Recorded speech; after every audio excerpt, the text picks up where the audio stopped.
Well, good morning, everyone. My name is Mayor Gamble. I will call our council meeting of Tuesday, March 25th, 2025 to order at 9 o'clock a.m. Would like to make note that we do have all council members in attendance, and welcome to our administration and all of those who are joining us in the gallery this morning. We begin today's meeting with our land acknowledgement. We acknowledge that we are located on the lands of Treaty 6, which is the traditional home of the Cree, Dene, Saulteaux, Blackfoot, Nakota Sioux nations, members of the Métis Nations of Alberta, Inuit, and all First Nations sharing this land for generations. We recognize the long history and contributions of Indigenous peoples who have cared for this land from time immemorial to the present. We acknowledge that we are all treaty people bound to one another by the spirit and intent of treaty. As long as the sun shines, the grass grows, and the river flows. We're going to move on to celebrating success. I do have one. We received a note that our Councillor Sally Kutcher-Johnson has completed her EOEP, Elected Officials Education Program certification. So congratulations to you for completing those. You're welcome. I will now move on to our Sorry. Mr. Chair, I'd like to also celebrate success. I think any time that we have compliments and feedback from our community about service from our staff at Parkland County, it's worth celebrating. And often I get stopped when I race walk along Township 540. Twice I got stopped yesterday.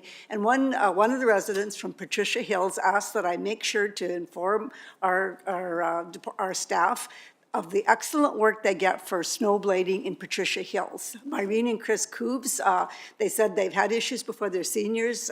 They've had ridges left in their driveway, but they've talked to staff about it and they just wanted to say thank you. They appreciate the excellent work. They know a lot of times it's a complaint-driven department, but they wanted to make sure that I passed along thank you. And it's a success and feather in the cap of the staff who do good work. Thank you.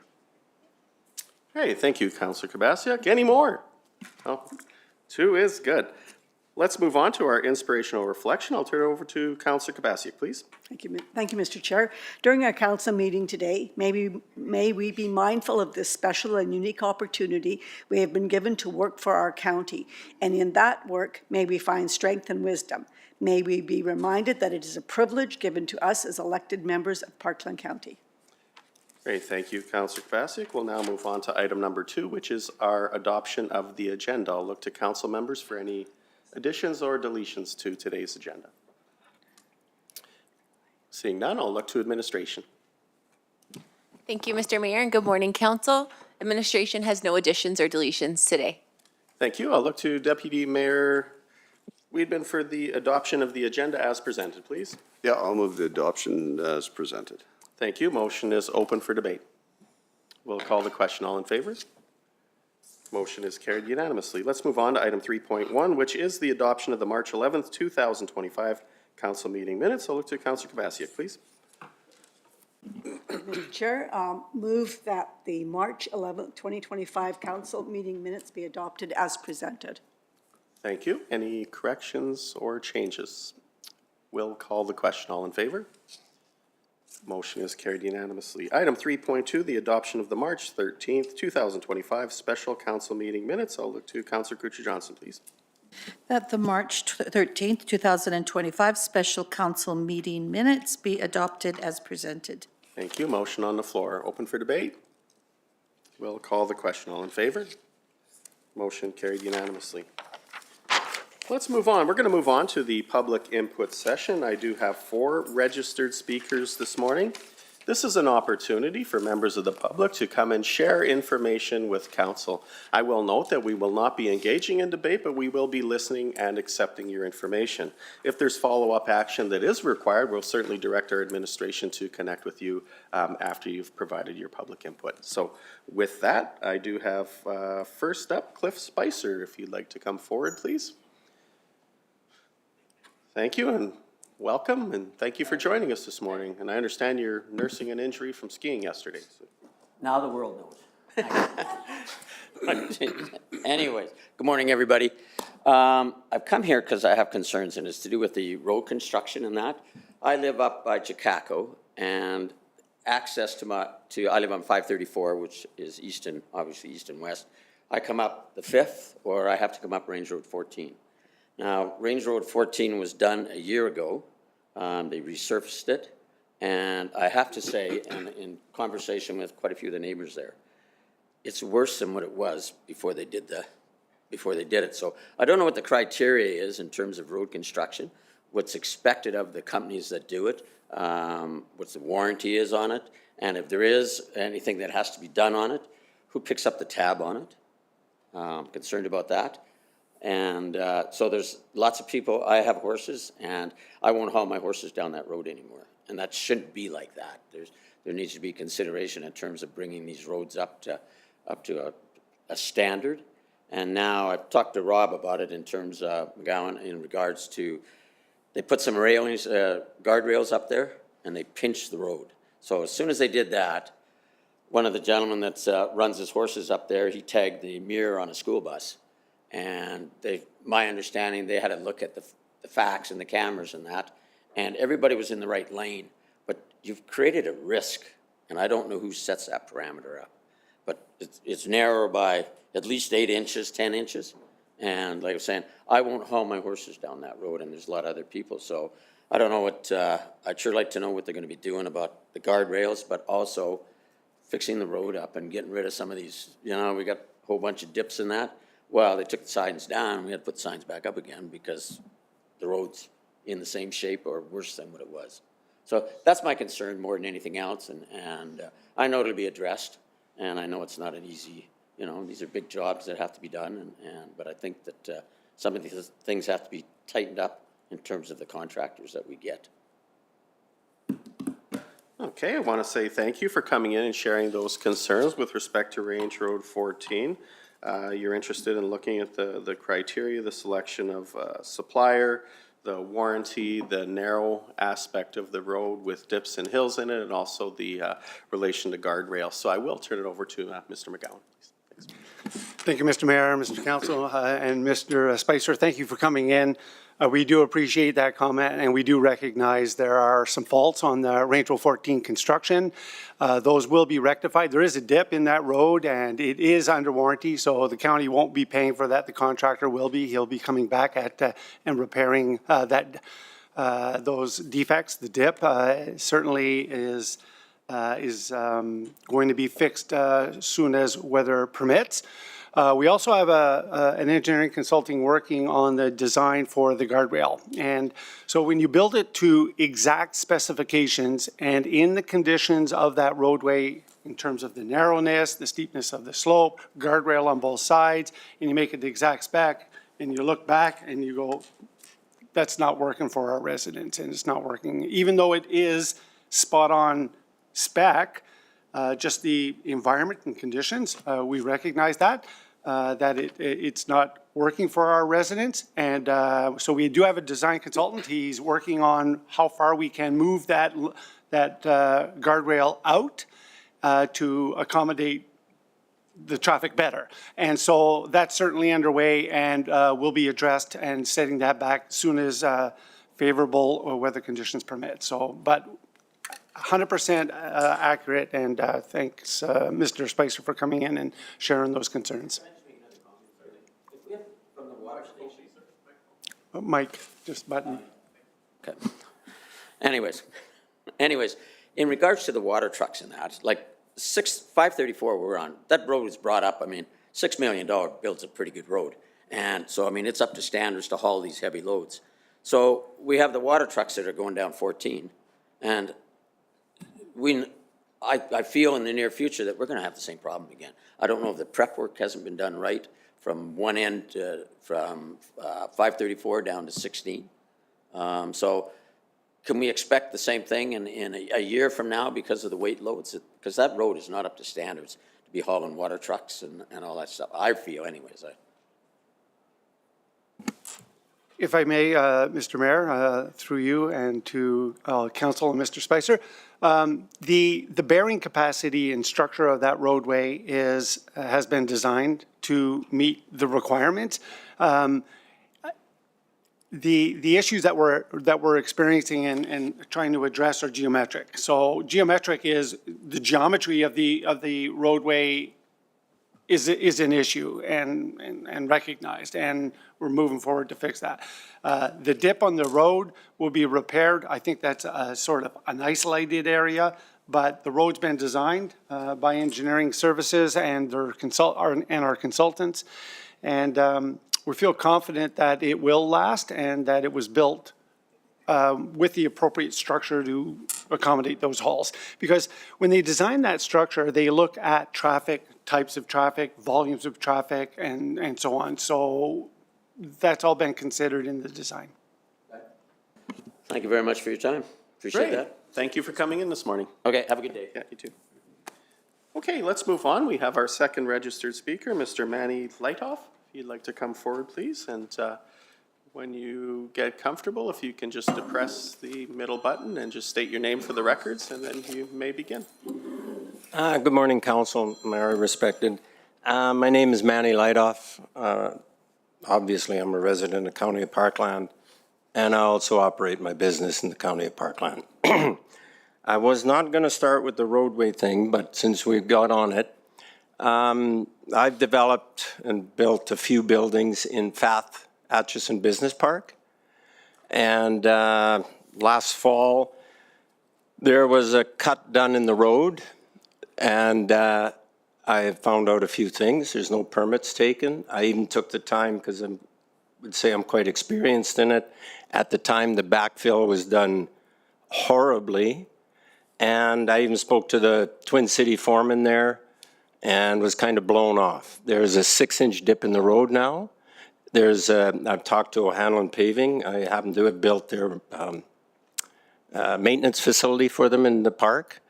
And there's something called cold asphalt that can be put on immediately. There's just a couple of signs there for the dip. One of my tenants runs 10 hydrovac trucks. And obviously the big triple axles, they pound that. It just was horrible. And before I continue, I'll let you speak to that. Thank you for bringing forward that concern. This is one we're, of course, aware of. And it was a utility hookup which runs under the road, which was done in October, November. And normally, we don't like to provide those approvals to do that work late in the fall, but the weather was relatively good. If there's the appropriate business case presented, we'll allow them to do that work. That contributed to maybe poor workmanship, as you say, in terms of how they backfilled that. There is a settlement in the area. It is under warranty. We do have cash on hand from the contractor. The contractor will be back. They will be repairing the roadway at their cost. It's unfortunate that they have to do that, but this is the situation, and it won't cost the taxpayer any money. And we have to apologize for the inconvenience that little bit of a dip has caused, but it will be fixed, and it won't be at the taxpayer's cost. Was a permit taken for the cut in the road? There was a development permit issued. There was a little bit of confusion around shutting down the road with the road maintenance people and coordinating the traffic accommodation strategy and coordination with the public works to be on site, but there certainly was a development permit approval to connect. That was not my question. To cut the road is not a permit required? Like they cut a strip out about 8 feet wide across the entire asphalt. They cut the road out. Do you require a permit for something like that? First of all, you require to cut the road out. You're going to be required it. The utility service is under the road. And yes, it is a part of the development permit. They do have approval to cut the road in coordination with the road people and the public works people. And so that is all captured in the development permit that they had approval for. Okay, thank you. I also had to do 3 road crossings, but I directional drilled, didn't touch the road. A little more expense, I understand, but I took that on. Okay, just one more item. We don't have to wait for the asphalt plants to be open. I won't mention who, but I talked to the engineering department. And it's a simple phone call because Twin City knows they're responsible. Get out there, put some cold asphalt on it, the cold repair, and then in a month or whenever the frost comes out of the ground, then it can be dealt with. But right now, I even suggested when they paved it at the time, because I'm there all the time, put a little bit of a speed bump in because the way they backfilled it, I knew it was going to sink. So let's get it repaired quickly. Okay, we understand and we accept that information. Thank you for coming in. Appreciate it. Okay, why I'm really here. Building another building. I thought I was retired. And obviously, there's been a lot of changes, and unfortunately, all the people I've ever dealt with have retired. And the development branch is struggling. The development permit branch is struggling. Just to give you my history, I've sold everything. When I say I live in the county of Parkland, it's at the cabin at the lake, and I've invested all of our retirement funds, everything, to build some buildings. And I've generated $150,000 a year property taxes for the county of Parkland, and across the street are empty lots. So it's not like I just got the last lot and started going. I've been doing this here for 12 years now, previously in the county of Strathcona. And so I'm very familiar with permitting process and things like that. But what's happened right now is your development branch, I understand you just hired 2 people and you have an acting manager. I can see replacing one person and get caught off guard or, whatever. But I'm told it's 40 days. I have emails. It's just going on and on and on. I have an email here I can read out to you from my development officer that says as soon as the application is complete, that's deemed when you paid for it, it will go to engineering. It did not go to engineering until last week when I came in, and I'm sorry, I can't remember Stephanie's last name. Lovely young woman, helped me immensely. The head of the safety branch also came out and talked to me and said, look, they kind of said, we know we have a problem. Submit your engineering and go for the building permit at the same time, even though that's not really allowed. So those are the issues I have. So it's also, I'll try and be as brief as I can. I don't know if the work from home in that department is efficient or works as well as you might think. I asked my development officer on a Thursday. I was lucky enough to get a phone call from her. I'd left a message at least once a week for a span of 3 weeks with no return call, no email. I know she's busy, she's overloaded.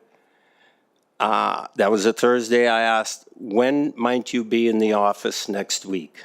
She could not give me a date when she'd be in the office the next week. What had happened, and you have, I think, copies of 2 drawings there. Did they have the, oh, sorry. I'll just wait a second.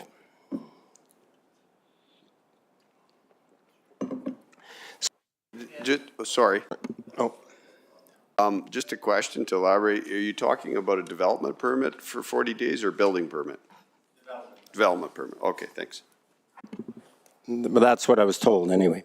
So this is a development application in 2013. If you look at it, it's basically one property. It does have 2 property lines, and it was developed application as a 4-building process.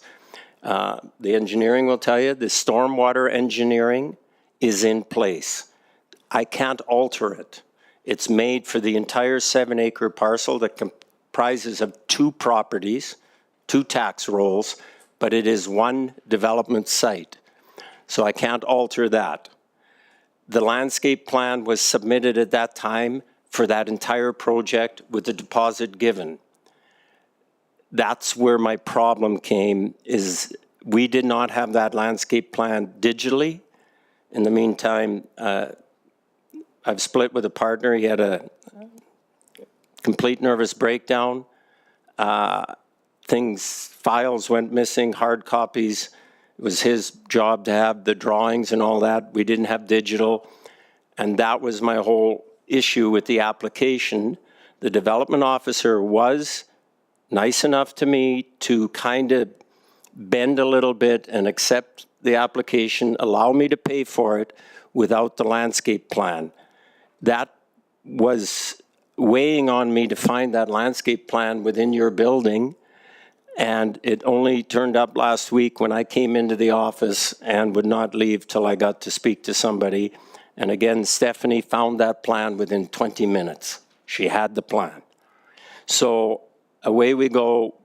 The dates I have, the application and the paying, I don't know when the 40 days start, but we're past the 40 days.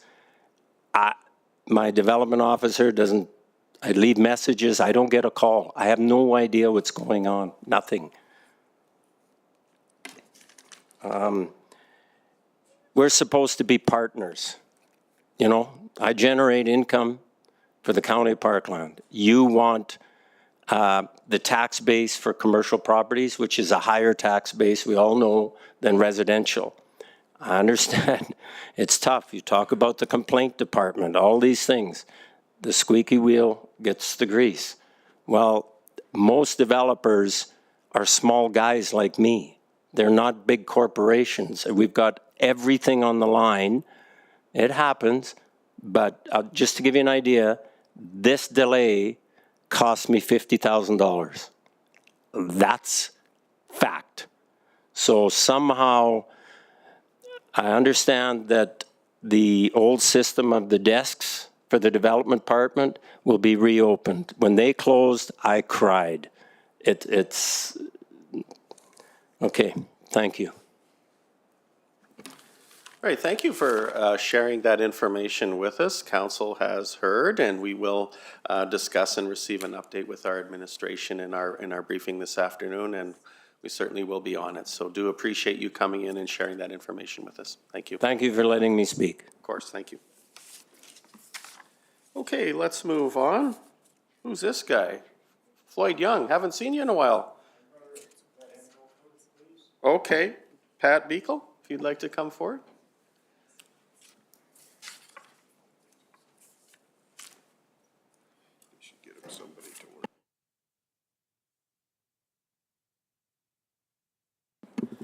Good morning. I guess what I'm here for today is the proposed land use bylaw. Get you guys thinking about something before it goes to public input, maybe make some changes. Anyways, section 2.20, rules that apply to all districts. Substandard parcels. A parcel that does not conform to the minimum lot size requirements of this bylaw is considered a substandard parcel. And with this, this regulation has been added to help clarify when a parcel is considered substandard. So when you go to CR, they've now given a land area size, minimum site area, 1.9 acres. So what my problem with this is I've got some parcels that are like 1.2, 1.3. Star Lake Estates is, you know, over a 40-year-old subdivision. And what this is doing is putting a label on my property now that wasn't there before. And in my opinion, it's going to devalue it. Nobody's going to pay the same money for something that's substandard. It's a pretty negative word. And the problem with this is it also allows the development authority to have a lot more oversight what I can and can't do on that property. In comparison to what I could do the day before, it's now considered substandard. I think where this is coming from is a few years ago, you made it that any new subdivisions had to be a minimum of 2 acres. I get that. So anything that was allowed to be less than 2 acres from that day forward, I can see calling it substandard because that was the rule at the time. But when these lots were developed and that whole subdivision was developed, they were not substandard. That's the allowable. And, you know, as time goes on, administration changes, everything, all of a sudden now, I'm gonna have somebody that has discretion over what I can and can't do. Even if I have a house on there currently today, I wanna build a shop, whatever, they have say on it. The way it sits now, as long as, if I have a development permit, as long as, you know, my side yard setbacks, following building code, that kind of thing, I can do whatever I want on there. So I do not agree with adding this value of 1.9 acres to a substandard lot. So either, we need to get some kind of clarity in there as what it's intended for. Anyways, that's my issue with this. I've got, like I say, I've got a couple lots still, either gonna sell them or develop them in the next couple of years when I retire. I've had 8 properties in Parkland County over the years, and I don't like this designation, this label being placed on my property, because it's gonna cost me money. Great, thank you, Mr. Beekle, and we certainly have heard the information that you've shared with us today, and we are moving the land use bylaw today with support. Should council decide, we move it forward and schedule a public hearing. So there is time for us to look at any suggestions, and including yours that you're bringing forward today. So appreciate you coming in and sharing that. Thank you, and I will be at the public input as well, and if there's any way, if there is amendments being done prior to that, if I could see them, or if they'll be published, it would be great. Great, thank you, appreciate it. Okay, now, Mr. Young.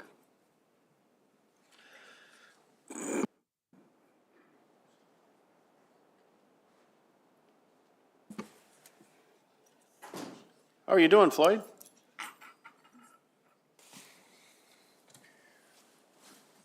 Well, I'm a year older, hopefully a year wiser.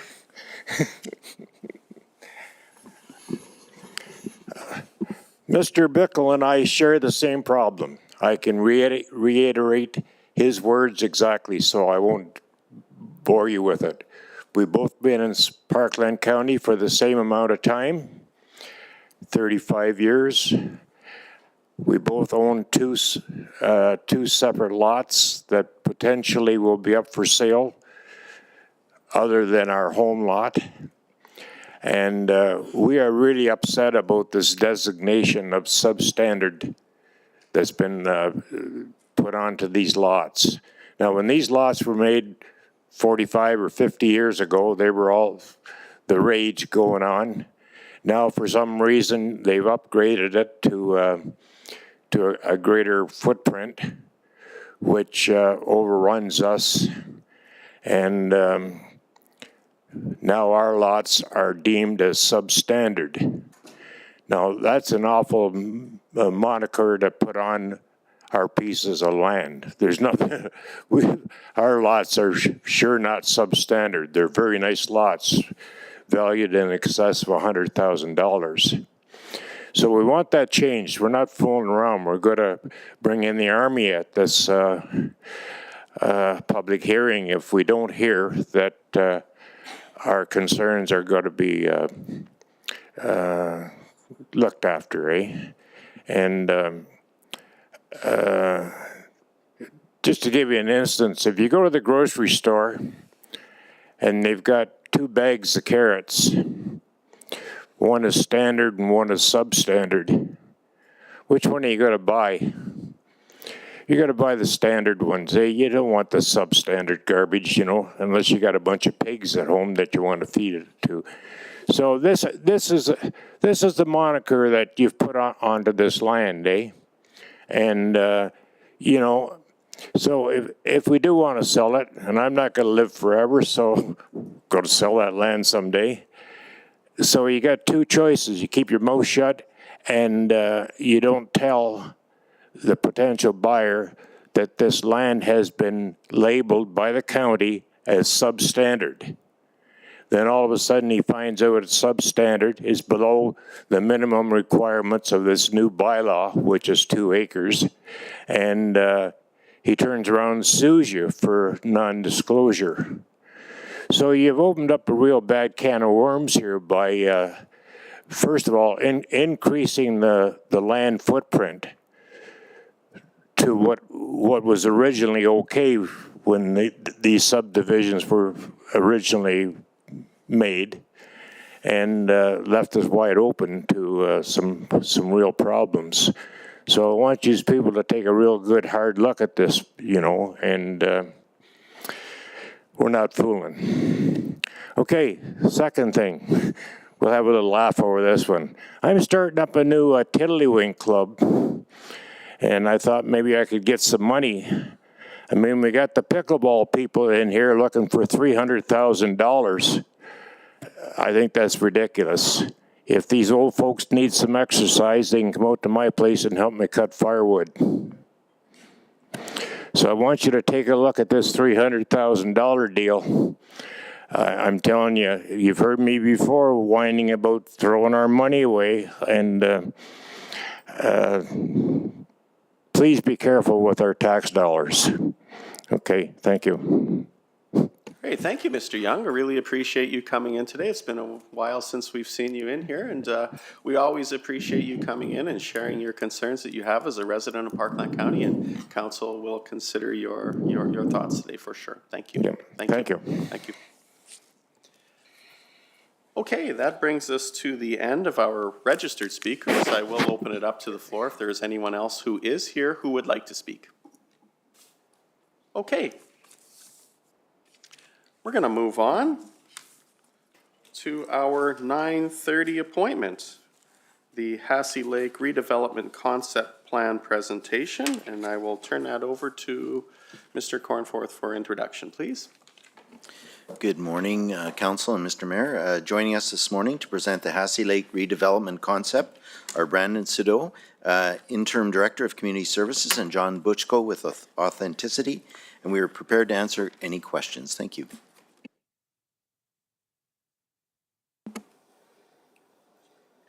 Well done, sir. Pronounced Butchko bang on. Well, thanks, Your Worship and members of council. It's great to be here again. We did have the benefit of seeing you a few weeks back to give you a bit of an update on the project and the status of it. We're here to release, I guess, the results of the public engagement process, what we heard through engagement with the public and stakeholders, and then the final recommendations of this plan. Next slide. Where am I controlling it? So the contextually, you've seen this before, but this is just for the benefit of the public. This gives a sense of where Hassey Lake is located. We're a couple kilometers north of 522, and it's a bit of a roundabout way to get to it, but nonetheless, it's a 75-hectare area of land that is currently owned by the municipality.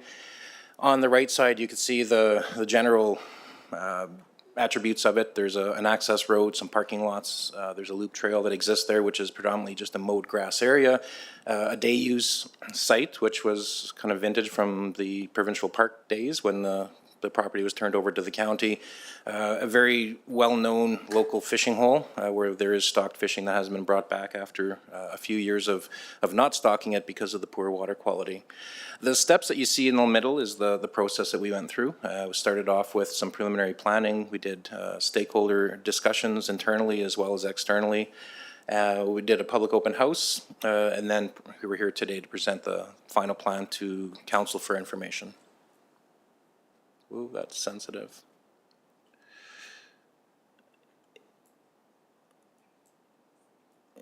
Am I the only one that this happens to? So some of the infrastructure there now, there's a boat launch that is in, I would say, poor or unusable condition, mostly because the water level has receded significantly. So it is at the end of the log bars, there's kind of a bunch of mud there that's not compatible really with trucks and trailers. You see the aerators, that's a program through the Alberta Conservation Association, Alberta Environment and the county that has been put in over the last few years to help try to improve the water quality. The infrastructure there is quite limited. We do put out the county puts out a dock on an annual basis, a floating dock, just to facilitate some of the recreational uses, predominantly fishing. It's not a swimming hole like it used to be, just because the water quality has degraded over time. You can see limited infrastructure like a fish cleaning table and some signage, an old gate at the front entrance. Why are we doing the study? And you've seen this before, but really the motivation behind it is, number one, the park is underperforming. It's a great asset. It has the potential to be a great regional park. It just, there are some opportunities, and so we thought we would try to find ways to reinvigorate the park to give it a bit more substance. Secondly, it has evolved from very popular. Many of you had shared stories about going there in your youth, but today it's not well known and certainly not well used, mostly because of the degradation of the water quality, but also the infrastructure that's there. The water quality is something we've known about, and that's a separate program. This project is not about improving water quality, although we have a couple of initiatives to help do that. And also, by creating more parks, we take pressure off existing ones, like Chikaku as an example that is quite overrun and very busy, and by improving other parks, it may take the pressure off of those. We started off with 2 concept plans at the very onset of this, and this was based on discussions with internal administration as well as our observations. This was something that we took forward to stakeholders and the public to test against, and there was 2 kind of options. One was very passive. Let's keep it very simple, naturalized trails, interpretive signs, maybe improve some cross-country skiing, have some viewpoints. On the opposite side, some, I would say, not necessarily higher priced things, but things that would cost more money or more significant infrastructure, such as improved beaches, boardwalks, more boat launch enhancements, more washrooms, and we even talked about glamping and having maybe a third-party operator to come in and rent out kayaks and canoes and things like that. So again, this was our effort to try to test with the public and our stakeholders where they fall in that spectrum. Are we staying with wild, natural, very minimalist versus a significant investment in the park itself? With the engagement program, we started off with, we met with the 3 committees of council, and we had some good positive feedback with that, and I'll summarize the sentiment from those groups. We had internal staff meetings with Parks and Recreation predominantly from their past experience in maintaining the park, provided you with an update on the project before we went to meeting with a couple of key stakeholders, the Alberta Conservation Association as well as Alberta Environment, and then conducting a public open house.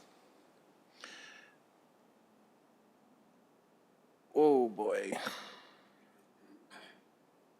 All right, with committee meetings, really the summary of that, firstly, we had a lot of very strong support on the sustainability and the water quality improvement initiatives that we had put forward, as well as strong support for trails. There was, I think, something we heard across the board was, let's get the water quality under control before we start making a significant investment, and that certainly is a sentiment we heard from council, as well as from our team internally. There was a lot of support for partnerships.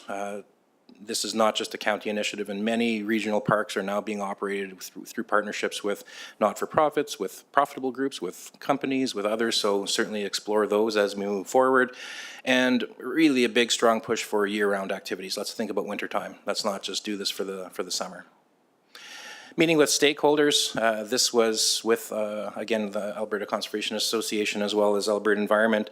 Very strong support for the initiatives. We were not sure if some of these things would be a challenge to get approved, but really there's a thumbs up saying, you know, what you're doing is right in line with where the province or how the province would approach this. So strong support there. Also hints of funding opportunities as well. So by doing this, we have the ability to leverage on larger groups like that. Things like camping, for example. The province currently has a major initiative to add new campgrounds across the province. So this might be an opportunity for that, despite it being part of maybe a later phase of this, being something that's favorable for potentially some provincial funding. So again, the proposed features we have are in line and are approvable. So there's nothing here that's pie in the sky that may not get approved.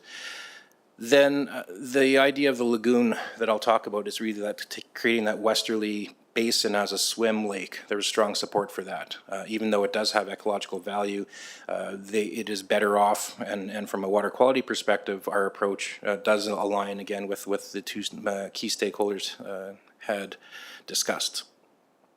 With our public open house, we had around 18 or so individuals that came, predominantly local residents. Surprisingly, we were expecting, you know, the you know, from talking to the committees of council, we were to expect, let's just keep it the way it is, let's keep it subtle. On the contrary, they were looking at, let's develop this, let's go to the far right side, let's do all these initiatives, because the more people we have, the better surveillance we have, the more legitimate users there are, the less crime we're going to have.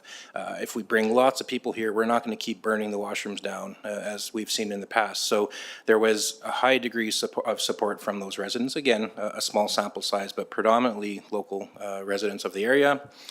So again, the more legitimate use there is, the more crime and damage that we would see, and that's well supported, I think, across Western Canada in all park circumstances. There was a lot of support of glamping and the overnight camping, just again to have legitimate users. So that was the one thing that we thought might fall off, and I know even amongst council there was a sentiment either way of whether this would be successful or not. There was a lot of support about the singular use of trails, and that's something that I talked about in the trail strategy that we approved about a year ago, where there should be some trails that are just for some things. So for example, off-highway vehicles don't belong here. We know that because of the damage they cause. From an equestrian perspective, this is not a place for horses. The trails are just too short. It's not that it doesn't give you that experience, but also comes with the ecological damage as well.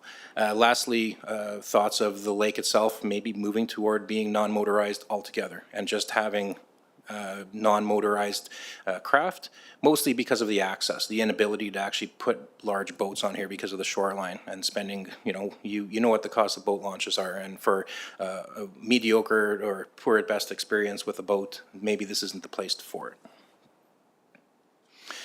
With the preferred concept, it didn't change much from option 2 of the initial concept plan. So this gives you a kind of the overview of the park itself. We use the icons to demonstrate where things would be. It's a highly expanded trail network. These are not the $300 a lineal meter paved trails. This is sending a wood chipper in and creating some passive nature trails. So very inexpensive from an access perspective. They would be used year round. The northerly half would be very compatible with wintertime cross-country ski and snowshoeing. The ones on the south, having a bit of terrain there that you see in the green, would be more in line with mountain biking, BMX, and other kind of bike opportunities there, as well as pedestrians. We would have some new viewpoints for nature appreciation. There's some great interpretive stories that could be told there, everything from the beaver that are in the area down to some of the old growth forest characteristics that we have. The island that you see on the bottom right is something that has appeared in the past generation as a result of the water quality or the water level dwindling. There was talks amongst Alberta Environment at one point of dredging it and removing the island. They really liked our idea a lot better of let's throw topsoil and shrubs at it and let's plant it to keep the birds off of it. And that would help detract the amount of feces that builds up, which is the #1 contributor with the poor water quality. So very well received, and one of those things where I could see if you made a phone call to the province, that might be a quick win for them to provide a partnership opportunity. We're also looking at a new parking lot on Range Road 21, as you can see in the top right. That would just provide another opportunity for access to those trails that we have, the trail network for cross-country ski. Blowing up to the kind of the predominant day use area, first looking at a modified beach area on the north side. So that westerly basin originally was part of the lake, but now it's been segregated, again, because of the water levels lowering. We see us putting in a weir structure. We talked about maybe pumping some shallow groundwater out of the ground and putting into the basin. This is not deep water that would be the potable water that people use for wells, but shallow water, which could help improve the water quality, make it a beach experience again. In support of that, looking at having a third-party operator potentially there to rent out on might be certain weekends, might just be seasonal, but nonetheless opportunities for people to come here and have access to equipment like that.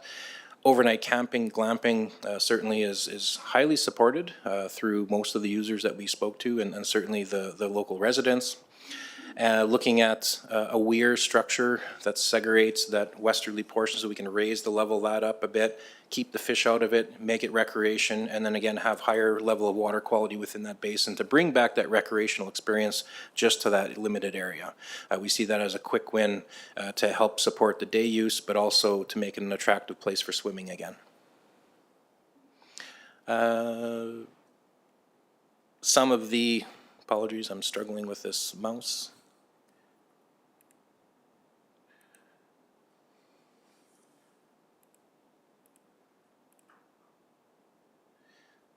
We included some images of some potential building structures. So anything that goes there, I know we don't have necessarily a standard washroom or firewood storage facility, but just some graphics to show what the potential scale that we're talking about when we say a pump-out washroom, so you can understand the scale, the magnitude of it that we aligned with the cost estimate. We then broke it into 4 different phases. Phase 1 at $1 million down to the lagoon itself as a separate project being, nearly $1 million. And something I just want to reiterate here is to get in the game, to just get in there, you don't have to spend $1 million in day one. There is some low-hanging fruit, like, maybe it's a $40,000 or so signage program, an interpretive and wayfinding signage program. There might be a $8,000 improvement to the fish cleaning station. There's little things that we can do on a capital perspective. You don't have to necessarily go all or nothing. But again, these are partitioned in this way so that they become more attractive for grant opportunities, partnership opportunities to show if we were to do a meaningful phase 1 or a phase 2, this is what would be included. In here, we've broken them up to include the different items by phase. So again, we could, take add in an additional 200 meters of trail, $20,000. It could be a part of a trails program. It doesn't necessarily have to be an allocated capital effort toward the project itself. It could be individual things that are funded by council. So these are broken up and provided in the report on that for that reason. That's all I have for a summary for today. Hoping you have any questions, happy to help and answer anything to address. Great, thank you for the presentation, much appreciated. We'll look to Councillor Burney for the motion, please. Happy to make that motion, that the Hassey Lake redevelopment concept plan be received for information as presented. And I would like to say thank you, John, for that report. This is long overdue. This is right in my area, right down my road type thing. Really long overdue. Hassey Lake has been underutilized for many, many years to come, and it is a little gem. And I think it would, all the points that you made, it would take pressure off of other lakes like Chicago, perhaps Wabamun. There are a lot of people that still go out there. It's a shame to see this lake become in the derelict situation that it is, or condition that it is. So I like what you've suggested here. I really like the feedback that you got from some of our residents. And I just want to address a couple of things. In my opinion, non-motorized, it should always stay non-motorized. That lake is too small. And you start putting motorized boats in there, then you got a boat launch, then you bigger boat launch, then you've got all kinds of other problems and more people on there. We don't want that on that little lake. It'd be nice to do something with that island because it has been a problem for many years. I'm wondering, and I'm going to throw this out there, I don't know if it would help or hinder, but I'm thinking an eagle nest might be looked into to keep some of the other birds on it up high. They like to nest around water. I don't know, but it may be a suggestion. And then I'm wondering how many camping stalls there may be if you're talking about camping and glamping. So, and I guess I should, I see, never mind. So I'm just wondering how many camping stalls are you thinking in there? What would it? Yeah, through the chair to Councillor Burney, we would have to do a bit of a feasibility study to see what the threshold number is, what the minimum would be. From a size perspective, we could probably, if we're talking tents and glamping sites per se, we could easily fit in anywhere from 24 to 40 sites to make it compatible with the available area. But again, would have to do a quick cursory study, see what the threshold is to make it financially feasible to attract somebody. That wasn't part of the scope here, but wouldn't be a hard addition. You've put the motion on the floor. Yeah, thank you. And then if I may just... Councillor Kubasiak? Thank you very much, Mr. Chair. Appreciate the report and the opportunity for exploring further, in terms of budget and development and whatnot. One thing that caught my ear was that you talked about government's focus to pick up shortages of outdoor recreation opportunities like around lakes like exists at Hassey Lake. And we have had experience with overnight camping in other parks, and I guess a caution for me, a red flag for me would look at not only establishing those opportunities, but looking at how we monitor them and the long-term operational enforcement of them. I know, and the facilities, the design, those are concept designs certainly that we can adapt, but when government, as an example, pulls away supply of firewood, you get residents, people coming in, not residents necessarily, people coming in and chopping down trees, taking down wooded buildings, facilities. So we really need, vandal-proof facilities, and which usually cost more, so that we can develop those things to offer the level of service that we want in the community, and to take pressure off areas like Chikaku. So I see it as a concept. I agree. I've lived in that. I lived in that area for over 30 years, so I can appreciate the value of that jam in Parkland County, and I certainly would look forward to developing the concept and looking at the budget and how we can make that work. Thank you. Councillor Weidman? Yeah, thank you. One of the things that we do as a council a lot of times is we like parks and we like outdoor spaces, but we fail to look at the long-term effects of, and I guess Councillor Kabasiak kind of said it, we don't look at security. And you get more use, you get a bit of security in there, but I think until we put some security programs in place and not relying on our peace officers to be out there every night to close a gate or whatever, we need some long-term security here, and we need it all over, not just there. And we don't have that in a lot of cases, and so our operating costs tend to go up exponentially when we like these projects, but we don't look at the long-term effects on the county on operating costs. The water is an issue, and I had a good discussion with several residents at a function at Bright Bank Hall, several local residents around there not too long ago, and most of them were adamant that water should not be taken from the aquifer at all, whether it's shallow water or deep water. There's a deeper way to get water down at the 1,000-foot level. There are different aquifers, but we don't tend to want to drill there because it's very costly. So that's another alternative. But I don't think there's enough water in the area to fill that lake up to make it viable. And until we figure the water situation out, I'm really confident that we shouldn't be spending that much money in the area to just flog a hole in the ground, because that's what our lakes are around here. They're pothole lakes. They're losing water. And, we start there and then we move to the next lake, and the next lake, where does it stop? I don't think we have enough water to supply these lakes until we get a program in place. Trails, I think that's a good start, some kind of an all-season trail. Again, we need the basics, washrooms, we need that type of thing. But right now, we've got to have a plan for security for sure. Thanks. Go to Councillor Kowalski, then Councillor Kuchi-Johnson. Thank you, Mr. Mayor. Thank you, Mr. Buchko, for the presentation, and Brandon for being here. I echo the thoughts of both Councillor Kabasiak and Councillor Weidman, and of course, Councillor Bernie's enthusiasm. I appreciate the proposal now is looking at a phased approach. I think security is overnight. Glamping, camping will drive a lot of concerns locally, because then do we have it manned? Do we need someone to go and check on it? And I know already our Protective Services Division has a lot of territory to cover. So that would be my concern. I certainly can support enhancement of the trail system, because that was number one priority with many residents over the last 3 years. Interesting concept. But at the last presentation at GPC, you had talked about taking the pressure off Chikaku. And so I'll actually look to administration and ask if we've done a thorough plan for Chikaku to actually look at why there's so much pressure, and is there something to do there as well? So those are my comments. Thank you, Mr. Buchko.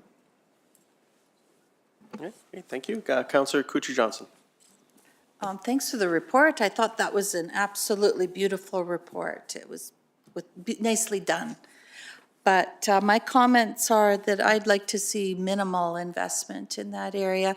I kind of side with your consultation to proceed cautiously as numbers increase. Then that makes sense to throw money into new buildings and so forth. I'd like to see us sort of increase maybe the trail system and the signage and see if we can get people drawn into there first. And I guess the big issue, though, is those birds.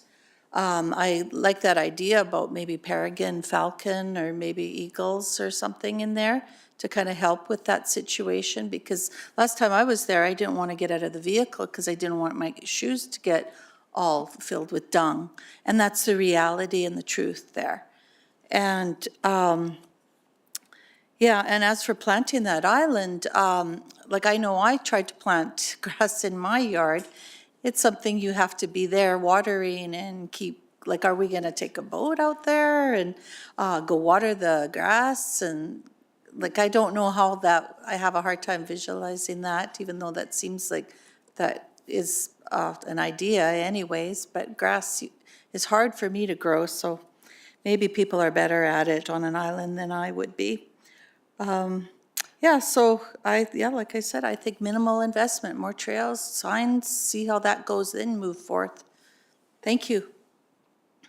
Great, thank you. I'll make comments as well. I think that the report was very, very well done and very well structured. It provides council and administration an opportunity to look at the area as a whole. And then I really appreciate the tiering of the different levels of investment that we could do and what we could get, as well as with the menu of options of things that we could consider. And I think great starting point for us to move to our administration and come up with various options for council to consider. And I think that minimal investment from Parkland County, but if there's opportunity to achieve granting from the province, then I think those could work hand in hand. So very well done, much appreciated, very clear presentation. Thank you. Thank you. Ms. Swain?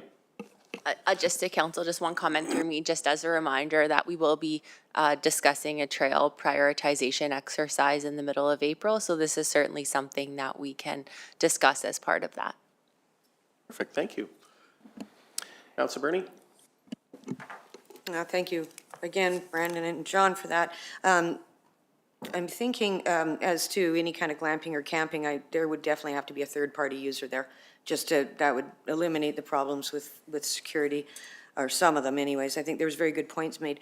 And I'm wondering if, before we go forward too, could we get some kind of report on what the drilling would do in the aquifer?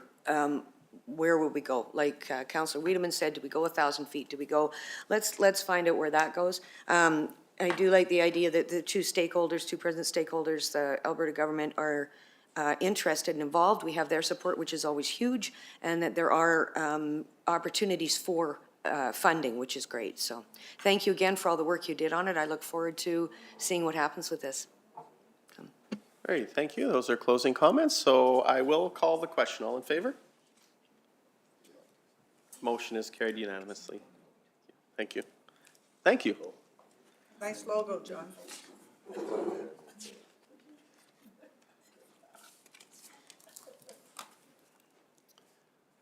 Okay, we are moving on. We are right on time or within 2 minutes of our next appointment. So I will move to item 6B1, which is our 10 a.m. public hearing bylaw 2025-07.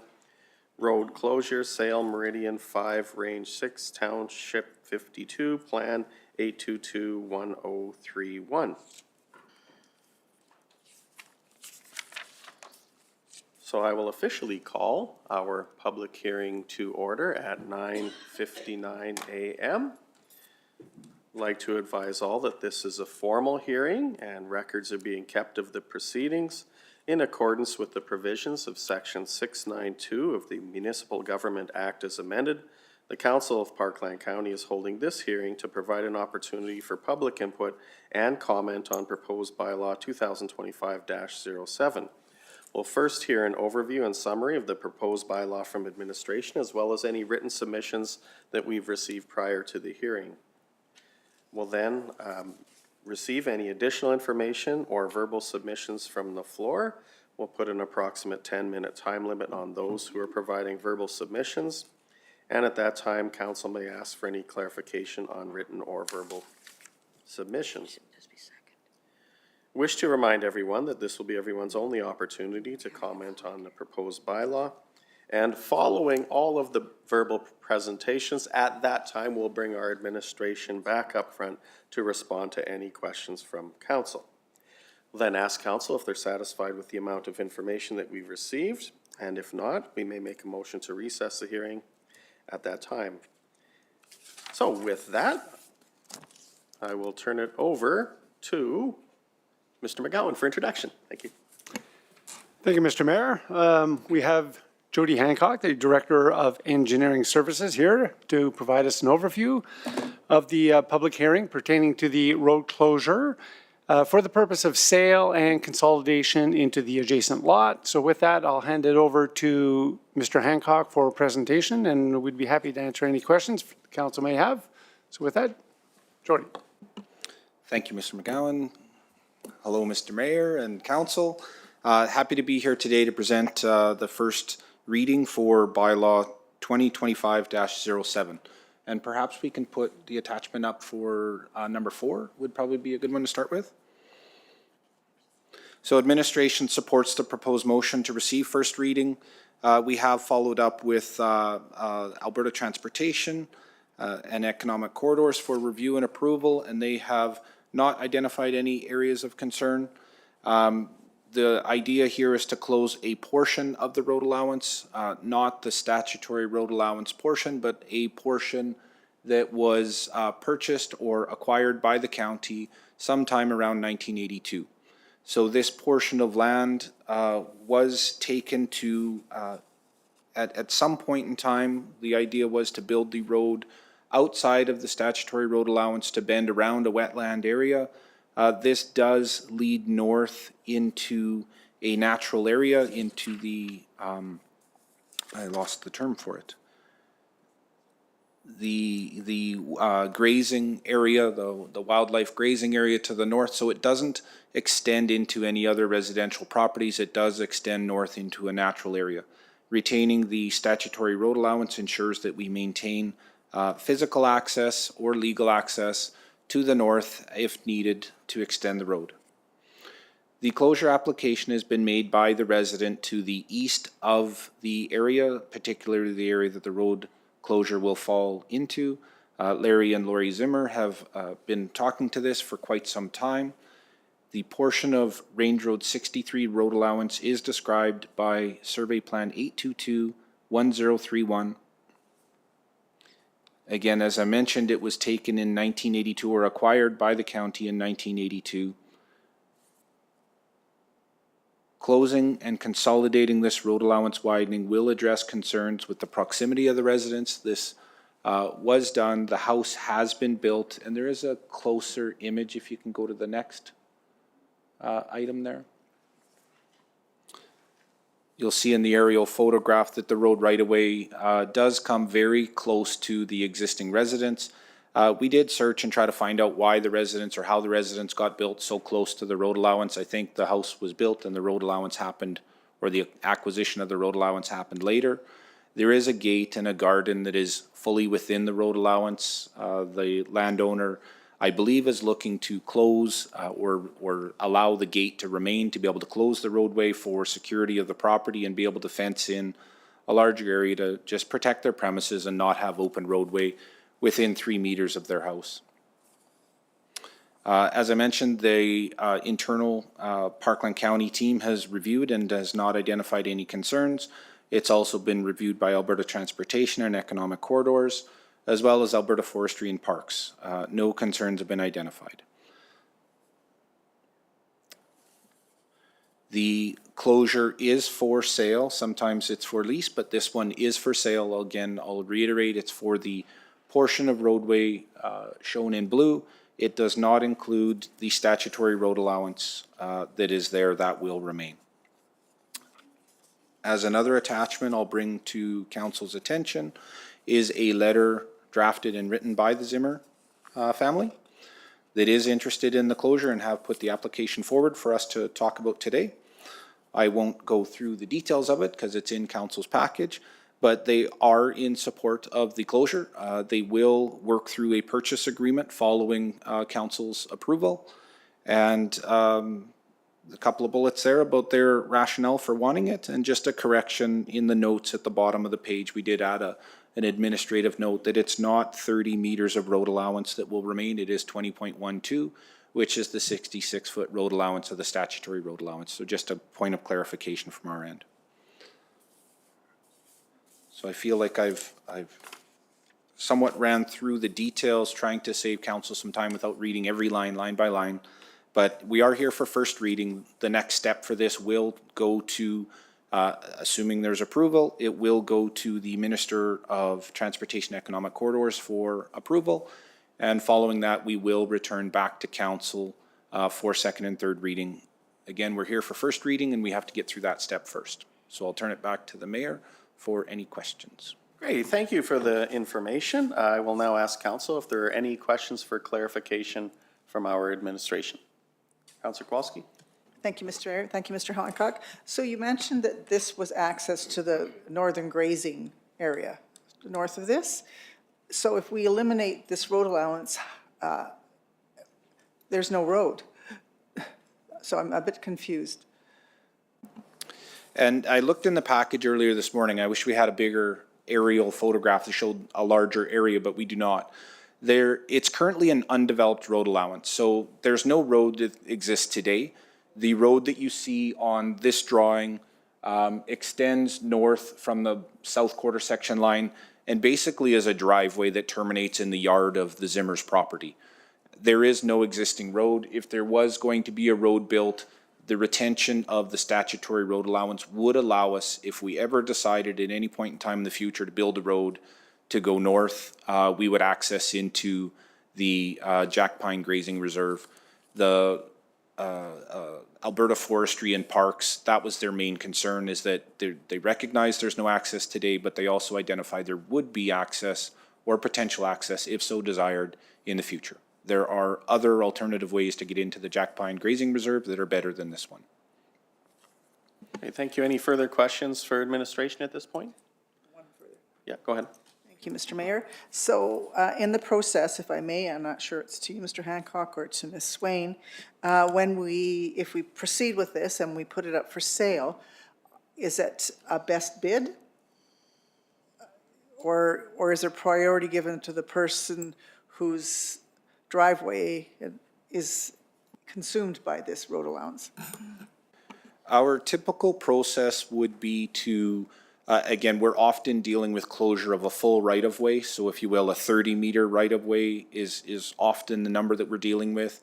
We would offer for sale 15 meters to the east and 15 meters to the west, providing equal opportunity for landowners on both sides to purchase. In this case, because we are only dealing with the east side, there's only been land purchased on the east side of the existing statutory road allowance. It would be a direct sale and one offer, one sale to the Zimmer family. It will not go to auction like you would see with a county titled parcel. This is closure of road allowance that would be sold and consolidated into the adjacent parcel. Thank you. So it gives consideration to the fact they can actually get to their home. Correct, and it does. We do go through a market appraisal, and we do sell it at market value for the land sale comparisons in the area. Great, thank you. Any further questions? Thank you to our administration. I'll now open it up to the floor for anyone. I do not believe we have any registered. Seeing no, is there anyone who is here who would like to speak at this public hearing on this issue? I am seeing none. Thank you. So we'll now circle back to our administration to see if council has any final questions for our administrations before we close this public hearing. Seeing none, I will now look to council to see if there is anyone who is part of council who does not feel that they have enough information to proceed. Sorry, Mr. Mayor. we make the motion? for first We reading? are still in the public hearing, so the motion will come once we close the public hearing. All right, thank you. Okay, so seeing no further questions and no objection from any counselor that we do not have enough information, I would like to close this hearing at 10:09 and advise, council wishes to advise that it is unable to receive any further written or verbal submissions now that this hearing is closed. Thank you. Now we will move to the proposed motion coming out of our public hearing, and I'll look to Councillor Weedman for the motion, please, or Deputy Mayor Weedman. Thanks. Yeah, I'll make the motion that the road, that we receive first reading bylaw 2025-07. Zimmers would have been here today, but they're on holidays. I think they're overseas, so they regret not being able to come. They've been residents of the county in Division, Hubbell's Lake area for 20, 30 years, and then they moved out there. This is strictly a way to properly plan and a little bit for safety. As you could see, in theory, the road could go about 10 feet from their house eventually if it was to actually get developed there. So it's more safety and more proper planning, and I agree with the motion. Great, thank you. Motion is on the floor and open for debate. Will call the question. All in favor? The motion is carried unanimously. Thank you. We'll now take a break and reconvene our council meeting at 10:25 a.m. Thank you.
Welcome back, everyone. We're going to reconvene our council meeting at 10:27 a.m. And we're going to move to item 6B2, which is bylaw 2025-12, Parkland County Land Use Bylaw. I will turn that over to Ms. Swain for introduction, please. Thank you, Mr. Mayor, and good morning once again, Council. We are pleased to present Parkland County's Land Use Bylaw for first reading and scheduling of a public hearing today. The Land Use Bylaw is one of Council's main priorities within your strategic plan. In April 2023, the team kicked off with project engagement, and the project started progressing in November 2023. I want to note that Parkland County staff completed most of the work themselves in-house, since they have a good understanding of the challenges and opportunities that existed with our current bylaw and insights into the county's landscape and region. As part of this review, staff also looked at trends with respect to variances and common issues and included many of these within various aspects of the document. Amendments to the Municipal Development Plan and Land Use Bylaw will set the stage for subsequent changes to our various area structure plans, which will be prioritized based on need. I would also like to give a huge thanks to our staff who worked hard on this project over the past couple of years. So we have Amin Jawar, Jarrett Candish, and Nick Zazula up here presenting today. We also have support on the project side with Natasha DeSandy. Derek McDonald was part of this, and we also have April here today. So I just want to say we really appreciate the team's efforts and dedication and for their outstanding communication on this project. With that, I'll pass it over to our staff today to present an overview of the public hearing and the first reading, and we are prepared to answer any questions that council may have. Thank you. All right, thank you, Mayor and Council, for having us today. I just wanted to first start off by thanking the county residents and businesses for their involvement in every stage of the project, from taking their time to share their aspirations to reviewing detailed regulations of the bylaw.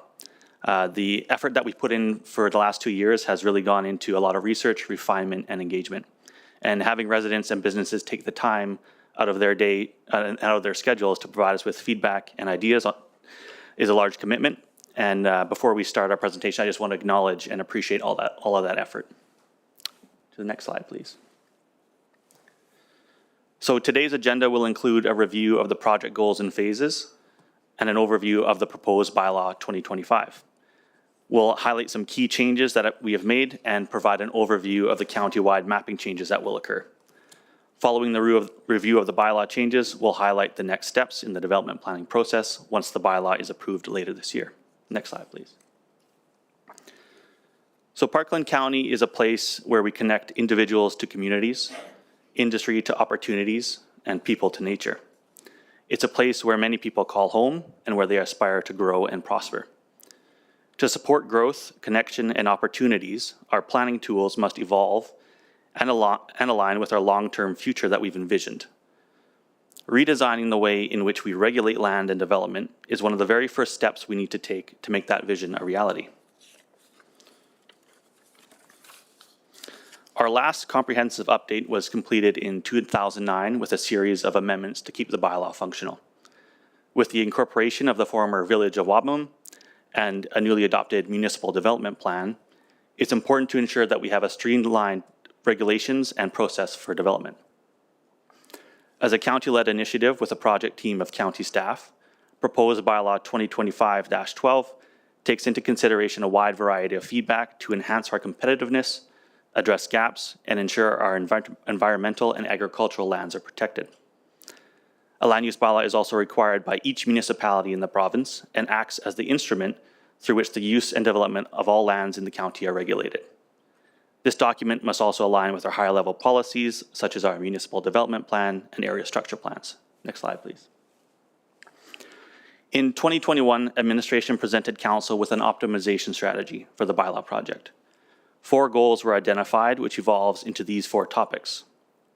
The first was to improve our development process, and we looked at ways to streamline the regulations by removing inefficiencies, reducing red tape, and creating a more competitive environment for business and investment.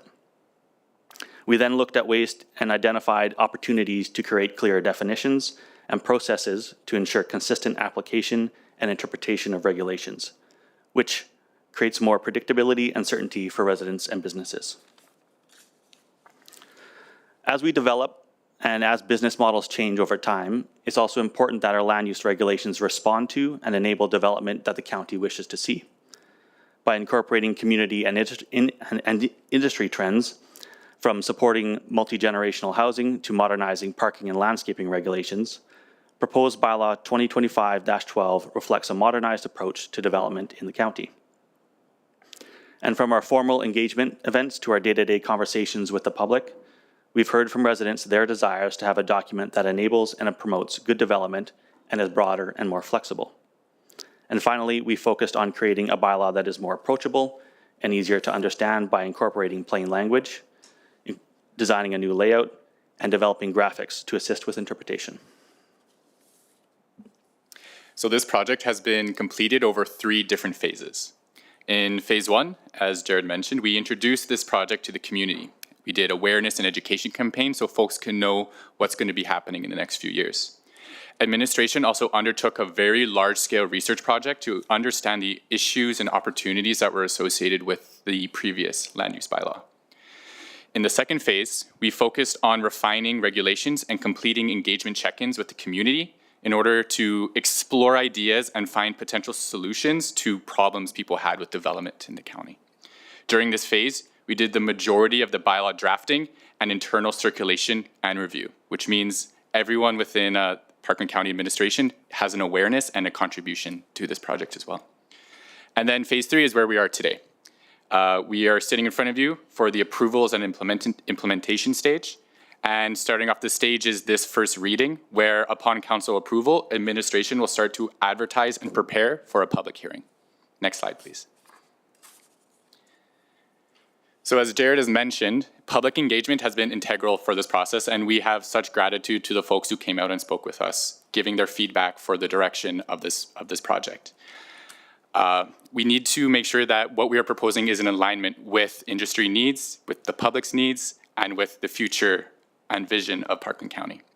In phase 1 of the project in 2023, the project team completed 16 engagement events with a turnout of approximately 150 people. During this phase, we heard a lot of feedback, but the major themes that we heard that we want to touch on was a desire to explore new opportunities for agricultural areas and promote agricultural-related businesses. We also heard that folks wanted to have more opportunities for housing, specifically to support multi-generational living. We also heard from the public that they want this document to be more user-friendly and obvious to use. And they also wanted to have improved notification methods when a development decision has been made in their neighborhood. Next slide, please. In phase 2, this was the real breadth of the project, where we were writing, implementing, and talking with folks about the ideas that we're coming up with. Phase 2 occurred in 2024 and also early this year. In this phase, the project team hosted 36 events. We completed a survey with over 90 responses and then had a turnout across events of over 350 participants. Additionally, as of this week, there has been over 9,500 views of our draft bylaw online. A unique thing that we've done over this phase that we really want to highlight is our Chat with a Planner sessions. These chats were an opportunity for any of the county's residents, businesses, developers to book a 30-minute session with Jared and I, just to talk one-on-one about the draft, about their development goals, how we can align their goals with what we are implementing into this project, and really build that transparency of the process. We received a lot of good feedback during these sessions and it was noted by several participants that they really appreciated having this access to staff. It was basically unheard of in other contexts and other municipalities. During this phase, we just want to also highlight some major themes that we heard. We heard a lot of support for things like our approach to secondary and accessory suites, to the expansion of the metrics associated with our home-based businesses in the county, and the reduction of complexity of the development regulations in Atchison. Then also, of course, a strong value for conservation of agricultural land and to be in line with the municipal development plan. Currently, we are in phase 3 of our project, as I mentioned, with this first reading today. And we will be requesting to schedule a public hearing on April 22nd and tentatively schedule a third reading on May 27th. It is important to highlight that after the approval of this bylaw, work will continue. We'll need to continue to streamline our processes and procedures through our implementation phase and really ensure that the document we provide is usable into the future.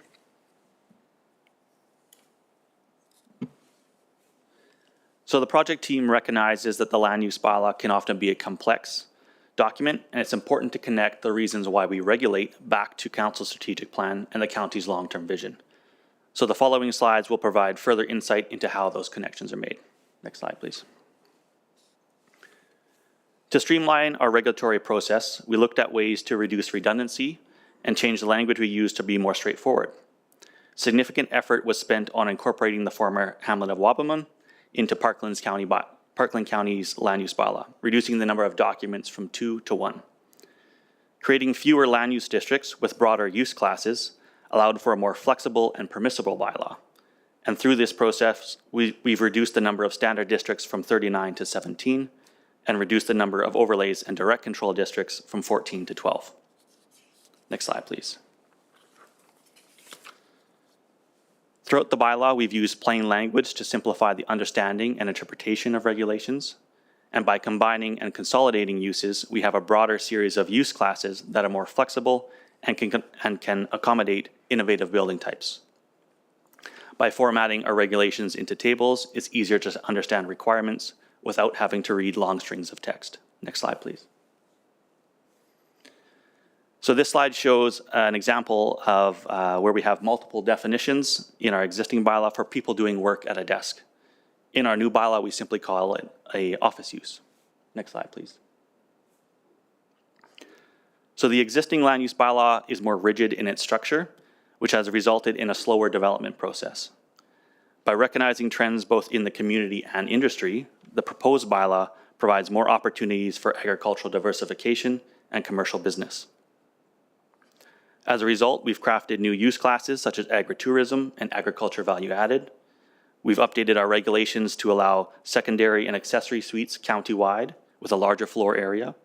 And we've reduced the requirement for change of use permits for commercial and industrial businesses.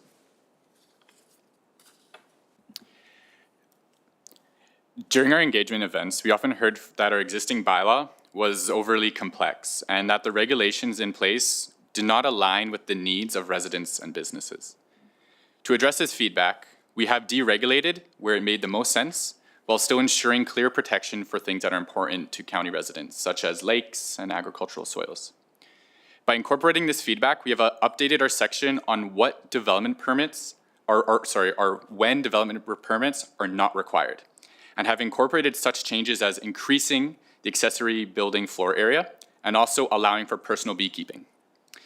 We've also allowed for more permitted uses in Atchison and clarified when setbacks are required to natural features. Next slide, please.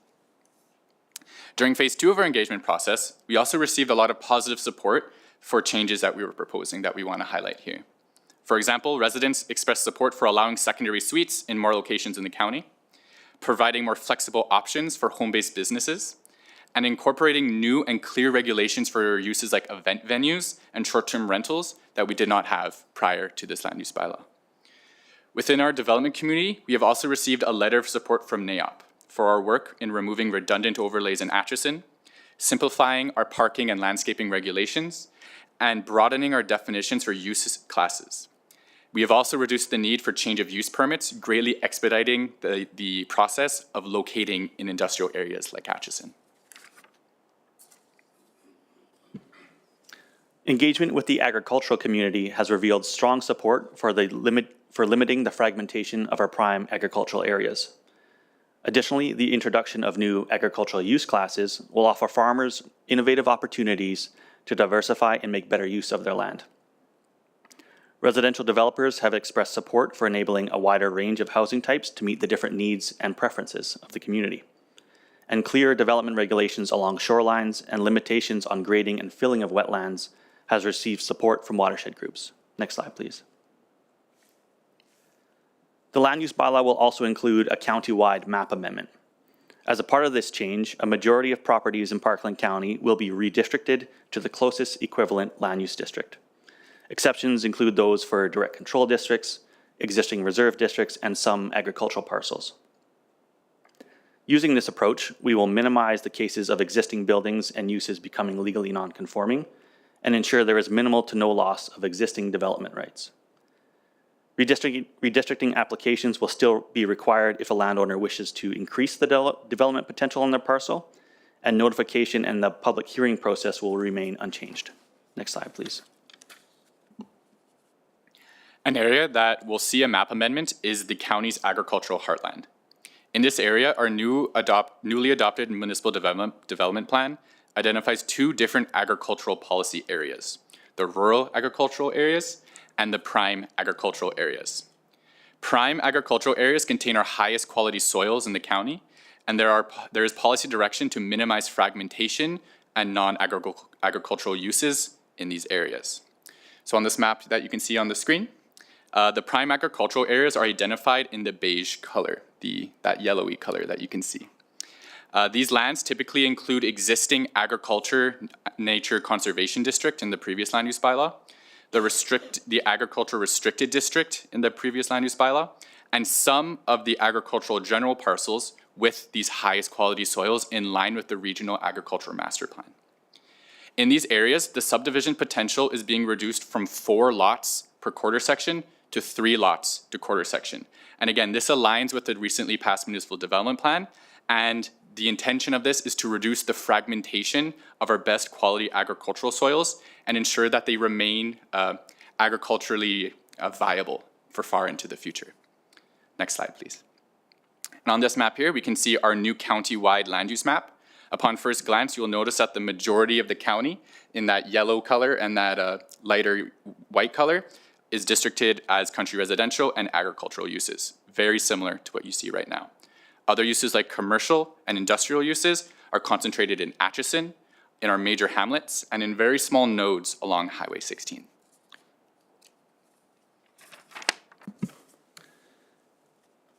So when bylaw 2025-12 is adopted by council, existing developments will not be impacted by the new regulations. Previous permits will still be valid as per their conditions, and the project team has worked hard to ensure non-conforming uses will be minimized. If there is a case where an approved development becomes non-conforming, it is still a legal use under the Municipal Government Act and may continue. Next slide, please. So although this project will conclude upon third reading, our work as administration will continue. The project team will monitor and analyze the bylaw as a part of our implementation process, and if new challenges or opportunities emerge, the project team will act quickly to propose future amendments to council and the public. We will also develop user guides and applicant packages to support the use of the new bylaw for residents and businesses. So to conclude our presentation, administration recommends that bylaw 2025-12 receive first reading, and that a public hearing be scheduled for April 22nd, 2025 at 5 p.m. at the Parkland County Center, council chambers, to hear public comment on bylaw 2025-12. Thank you. Great, thank you very much for the presentation, and a sincere thank you to our administration team and specifically the project team that has been working on this land use bylaw optimization project over the past 2 and some years. So we're seeing this come to culmination, and I appreciate your final slides, and these were questions that I had at the previous one, recognizing that when we do put something in place, it doesn't mean that that's cast in stone for the future, should there be new emerging items that arise. So certainly appreciate that. We're moving towards streamlining, enabling, simplifying, clear, consistent language, and being adaptable, and that is the intent of what we are doing to accommodate. So this is our statutory documents that enable our business within Parkland County. So very excited for this project, and certainly also excited that we are scheduling the public hearing for an evening session so that we can allow more residents to come. So we're always listening to what's happening from our residents, and even from as early as this morning, a good suggestion coming forth to us that we can consider as well. So much appreciated. I'll look to Councillor Kubasiak for the first motion, please. Thank you, Mr. Chair. Move that bylaw 2025-12 receive first reading. And just putting this motion forward, I'd just like to say this has certainly been a project in the works, and council's been kept up to date. And I like your comment, into the future, our work will continue. It's kind of like opening an IT package. The day you open it up, there are changes. So that means there's always work for planners, professional planners in the area, certainly in Parkland County. And looking forward to this reading going ahead and then looking at the public input, the meeting that we'll have. So thank you, everyone that's been engaged. Again, I appreciate this incredible project coming to this point. Thank you. Thank you. Motion is now on the floor and open for debate. Okay, I will call the question. All in favor? The motion is carried unanimously. Councillor Kucher-Johnson for proposed motion number 2, please. That the public hearing be scheduled for April 22nd, 2025 at 5 p.m. at Parkland County Center, Council Chambers, to hear public comment on bylaw 2025-12. I'm looking forward to that. I'm looking forward to hearing the community's input, and to me, that shows that we're, focusing on the democracy in front of us. I'm hoping that this area, our room here is filled with comments, and we can hear from everybody else. So, thank you. Great, thank you. Proposed motion number 2 is on the floor, open for debate. And would also like to provide comment and commend you on the public engagement sessions that we have done in Parkland County and the engagement with our residents and our business community on multiple levels, multiple locations, and gathering that information from our public, and even again, as this morning, is great information for us to be able to move forward. So very much appreciate you. Further debate, comments? We'll call the question. All in favor? Motion carried unanimously. Thank you. Let's move on. Item 6D1, request for cancellation of the May 6, 2025 Governance and Priorities Committee meeting. Councillor Bernie, please. That the May 6th, 2025 Governance and Priorities Committee meeting be canceled as presented. Thank you. Motion is on the floor, open for debate. Just ask a question. Councillor Weidman? Yeah, what's the reason for canceling it? Thank you, Councilor Weidman. We have Odessa here to just speak briefly to that. Mayor Gamble, to you and through you to Councillor Wiedemann. In the last 2 years, councillors have been attending a conference, and so we've been canceling the same meeting for the last 2 years. So we're just here to request that this year be canceled as well. We've reviewed the items on the May 6th agenda, and they can be moved to other meetings. Thank you. Further debate? We'll call the question. All in favor? The motion is carried unanimously. Let's move on. Item 6D2, project update report. Look to Mr. Dyke for introduction, please. Thank you, Mr. Mayor. We are pleased to present an update of the progress of Parkland County's key projects. Our directors are in attendance this morning to assist in providing these updates. I'll pass it over to Laura Godden, Senior Advisor, Strategy and Engagement, to provide a quick overview and guide us through this process.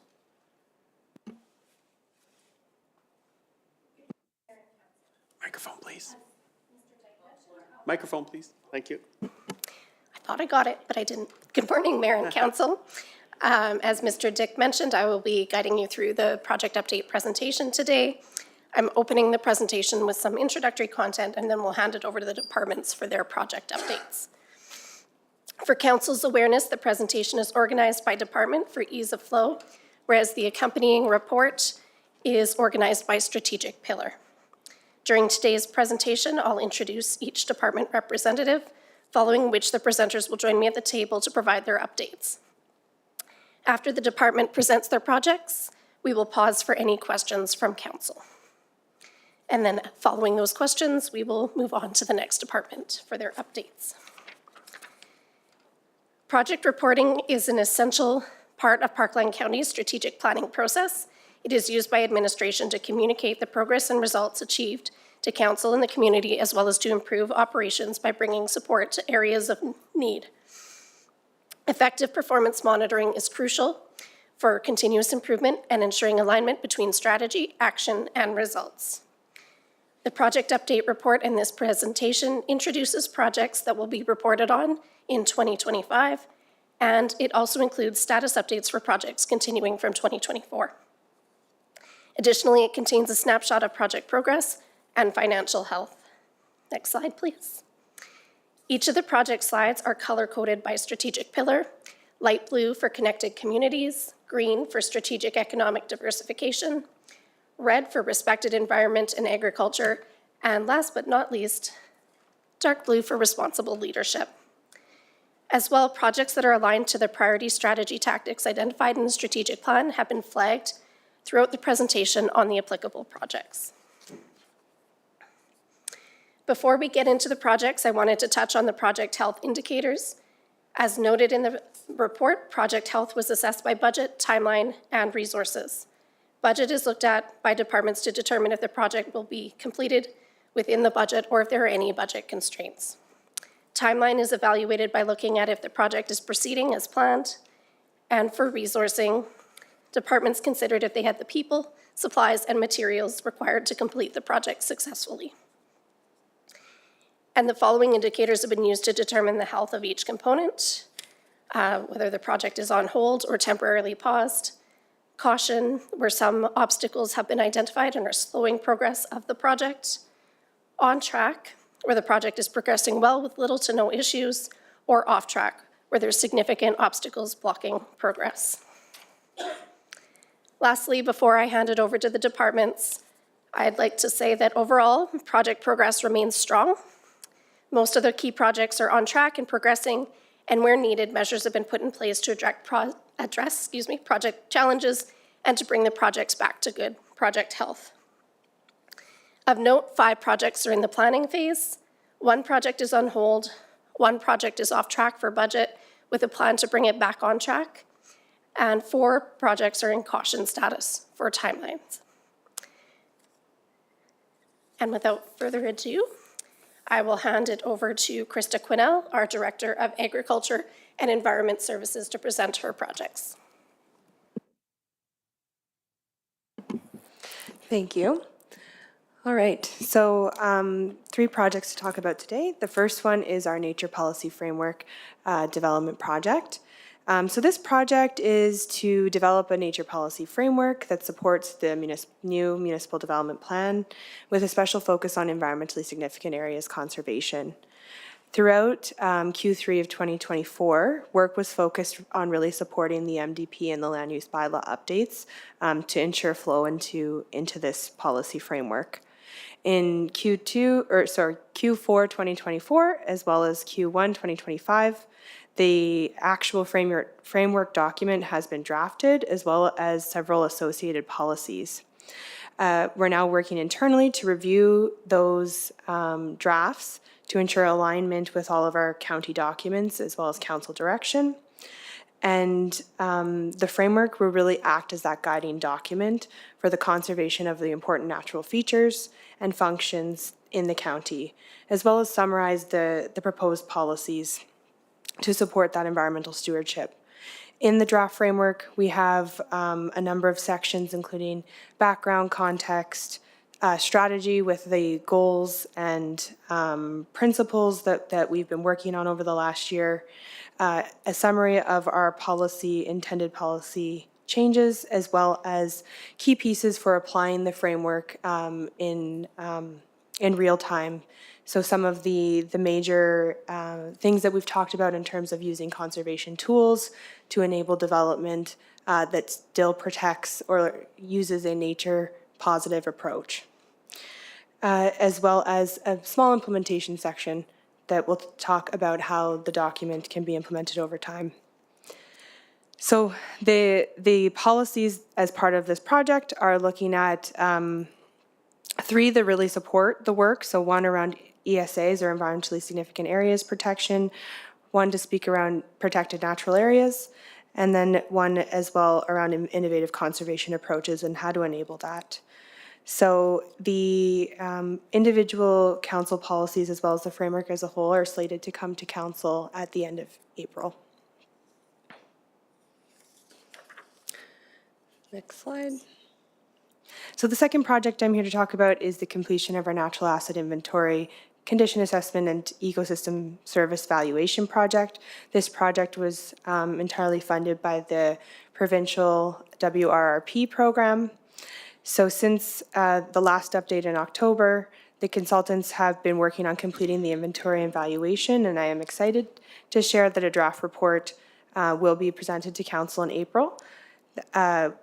We were able to share some of the preliminary results at the RMA convention last week, and some of the things we're looking at are almost 10,000 natural assets across the county, covering just over 1,000 square kilometers and almost 39% of the county, really ranging in size from 0.01 hectares to 7,890 hectares as the largest natural asset.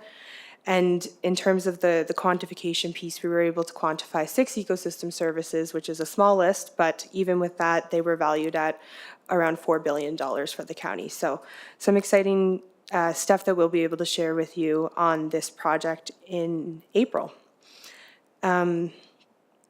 So following that, the project also includes some funding for an additional year for the project. So because of some internal changes, we will be looking at hiring a contract person for that position in the near future, and looking at integrating this into our asset management system.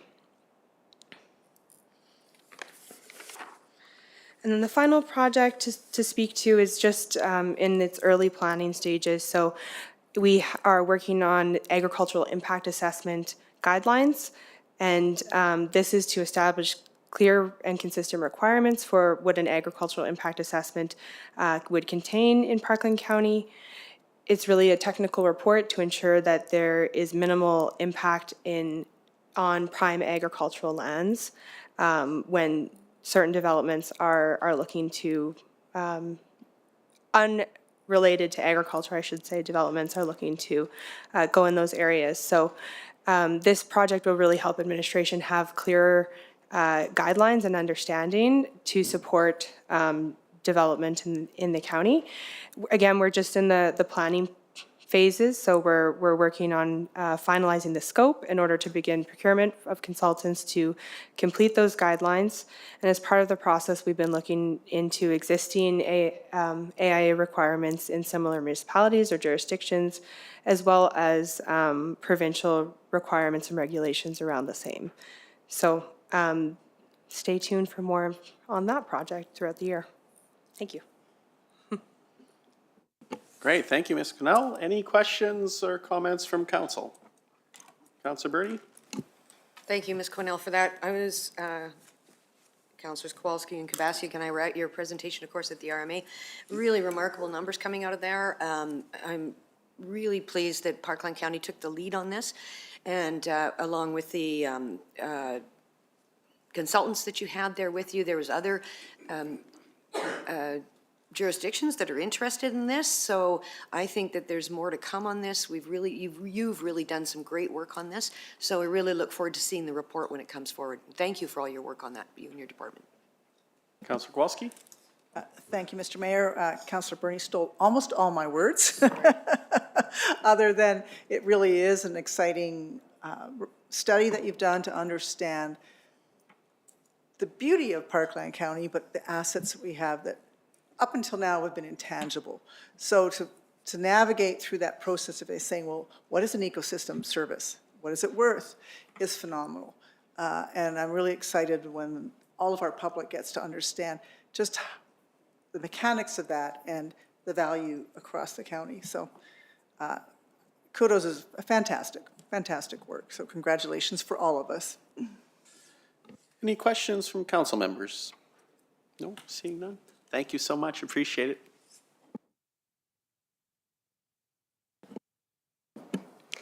And we'll have Simon Yakulik, Director of Communications and Customer Service, come and present his projects next. Thank you. Good morning, Council. I'll start off by diving into our e-newsletter. So we launched that this fall. We're currently clocking in at 944 subscribers, and we continue to promote and grow the e-newsletter. It adds to our communication tools, including our quarterly print newsletter that we launched 2 years ago, and improves overall how we reach our residents now with that digital angle. The newsletter editions promote county events, services, and projects, and drive traffic to the county website. In terms of open and click rates, we are averaging a high open rate of 72% across all issues, with the average click-through rate, so that's click on individual articles, of 17.5%. According to industry standards, the average open rate for a government political email is 19.4%, and the average click rate is 2.8%. So we are well and overperforming those metrics. I do feel part of that. The initial 1,000 subscribers are probably the most engaged 1,000 people in the county, so I think we can expect a little bit to overperform that, but overall, really positive, and I hope that we continue to see this going forward.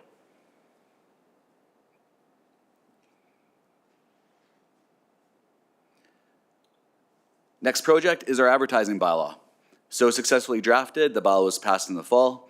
With the bylaw passed, communications has focused on expanding our outreach to residents with the print newsletter, the e-newsletter, and social media marketing. The advertising bylaw gives Parkland County the flexibility in how to reach out to our residents in ways that meet their evolving media consumption habits, and ensures that Parkland County's advertising is undertaken in a financially responsible way. With that, we have continued to work with and build relationships with our local newspapers, and this has resulted in interviews with county spokespeople and coverage of county events and policies.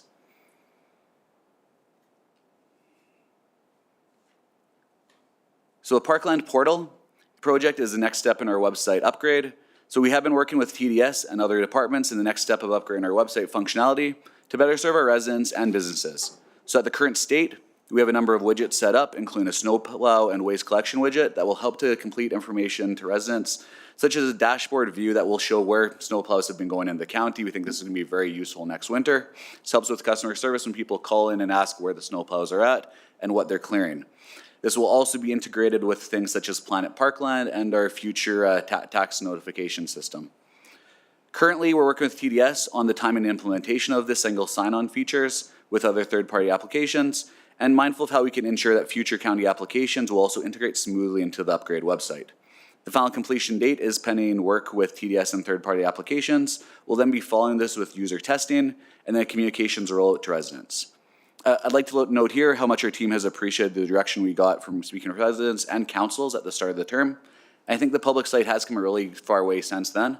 It's much more user-friendly. It's easier for residents to get information that they need with clearer flows and an improved search engine, and also presents a more professional and polished and welcoming entry point as a digital face of the county. So really happy with how the site's gone, and I think it's going to continue to improve.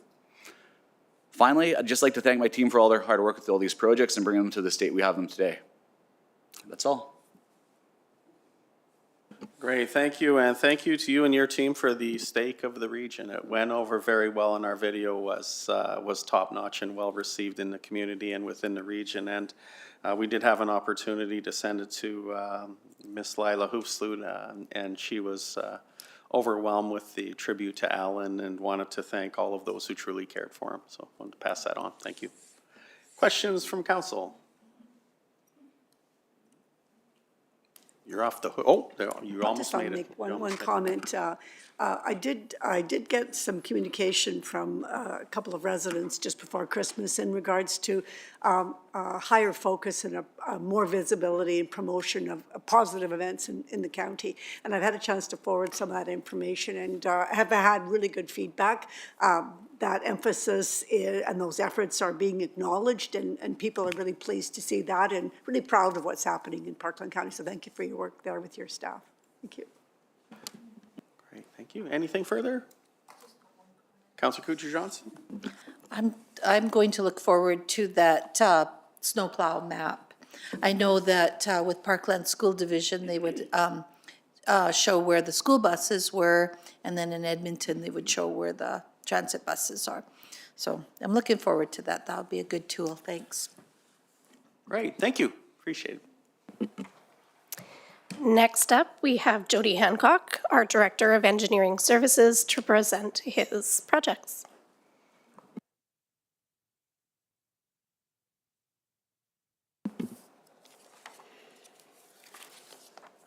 Make sure I'm on the right slide. Okay, good. Water wastewater master plans is a new project for this year, and I look at the sheet and it's all green at the bottom, and that's great, but I look at the top and it's 0% started. So We're in the consulting procurement stage. We've got our RFP out and we'll look to award that right away. We would anticipate kickoff in Q2 of 2025. Planned engagements with council throughout the year as we move forward, so we'll have lots of opportunity to discuss our final scope of the project as we move ahead, as well as to make sure that council is understanding what we're doing and supportive.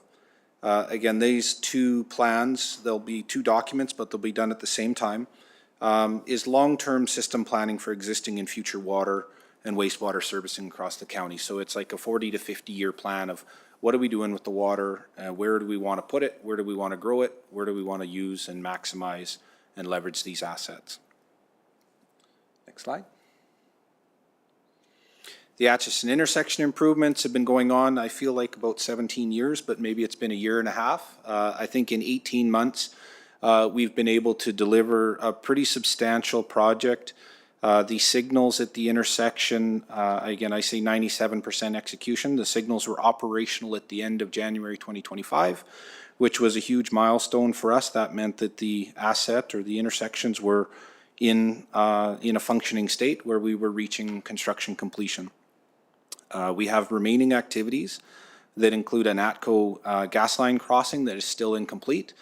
We've signed all our agreements with ATCO. They're pushing the work to occur in April or May of 2025, and that will allow us to open up the remaining section of Bevington Road in its full length and entirety.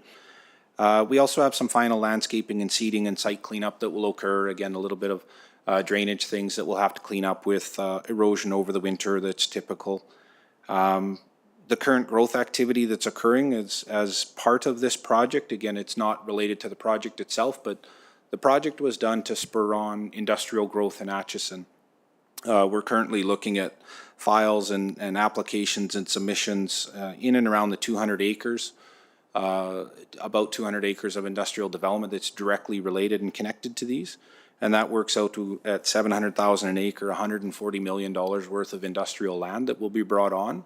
And if you add the buildings that go on top of the land once it's serviced, a low estimate is $500+ million of investment that will happen in Parkland County as a result of these intersections. So the foresight to move ahead with the project and the support by council and executive committee to advance it, I believe is paying off in huge dividends in the very near term. Atchison Big Lake Transportation Impact Assessment, again, 0% on the start of it, but we are advancing forward with a consulting assignment. We have an existing report that was done in 2018, I believe, and then we're looking at 5-6 years of development and growth that's happened in Atchison. It's quite substantial that the changes that will occur, but we'll refresh this document again. This document is used by the developers to fast track their development and help build certainty in their investments in the road and road networks, signals, intersections, those kinds of things. It's not a large project, but it'll have a large impact on future growth and development of roads and roadway improvements in the Atchison Big Lake area. Restoration of the wastewater lagoon. This is the Wabamun portion of Prairies Can grant funding that engineering was looking at. Again, this is looking at the lagoon and doing some repairs up at the top outside of the hamlet of, or I guess not the hamlet of Wabamun. But the lagoon itself, it's at 97% execution. We finished all the lagoon repairs. It is in a state of completion minus the inlet outlet structures that we got to the fall and felt it was too cold or the weather wasn't for us to continue to push it. And there was some timelines in delivery of some materials that was making it a little bit nervous for us. So we've pushed that to the spring of this year. That little bit of extra work will fully complete the project. It's not a difficult task, but it's a task that still needs to be done. And the second part of the Wabamun wastewater review and rehabilitation included multiple different pipes being replaced and repaired. This ties into the Osprey work that we had as well. We fully replaced the sanitary system in Osprey.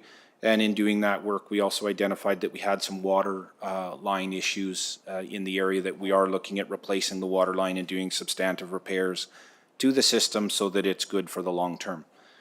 We have been in communication with the Prairies Can grant people. All the funding for the water improvements can be combined with the wastewater improvements. So it'll be using that grant that's there today to complete this work. But 80% is our estimate of how much we have done, and the 20% is really the Osprey water system that we've added to the project at the late stage. We're looking to do that early in 2025. Again, it'll take the summer to do that, but early fall we should be completely done and out of the area.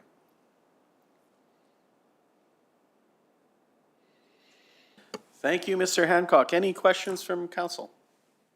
Councillor Kowalski? Thank you, Mr. Mayor. Thank you, Mr. Hancock, for the report. A couple of questions, if I may, obviously about the Big Lake transportation study. You said it's a small project. I'm wondering if you are contemplating the interface between the City of Edmonton on 231 Street and then to Highway 60. There, through Pintail Landing, they've now finished that road from 215, and you can already see people taking a shortcut from St. Albert to 231 Street to get on the highway. And 231 Street just doesn't have the capacity for that. And then when we finish Meridian, it will be pushing traffic along that way. So will that study look at 231 Street and Meridian?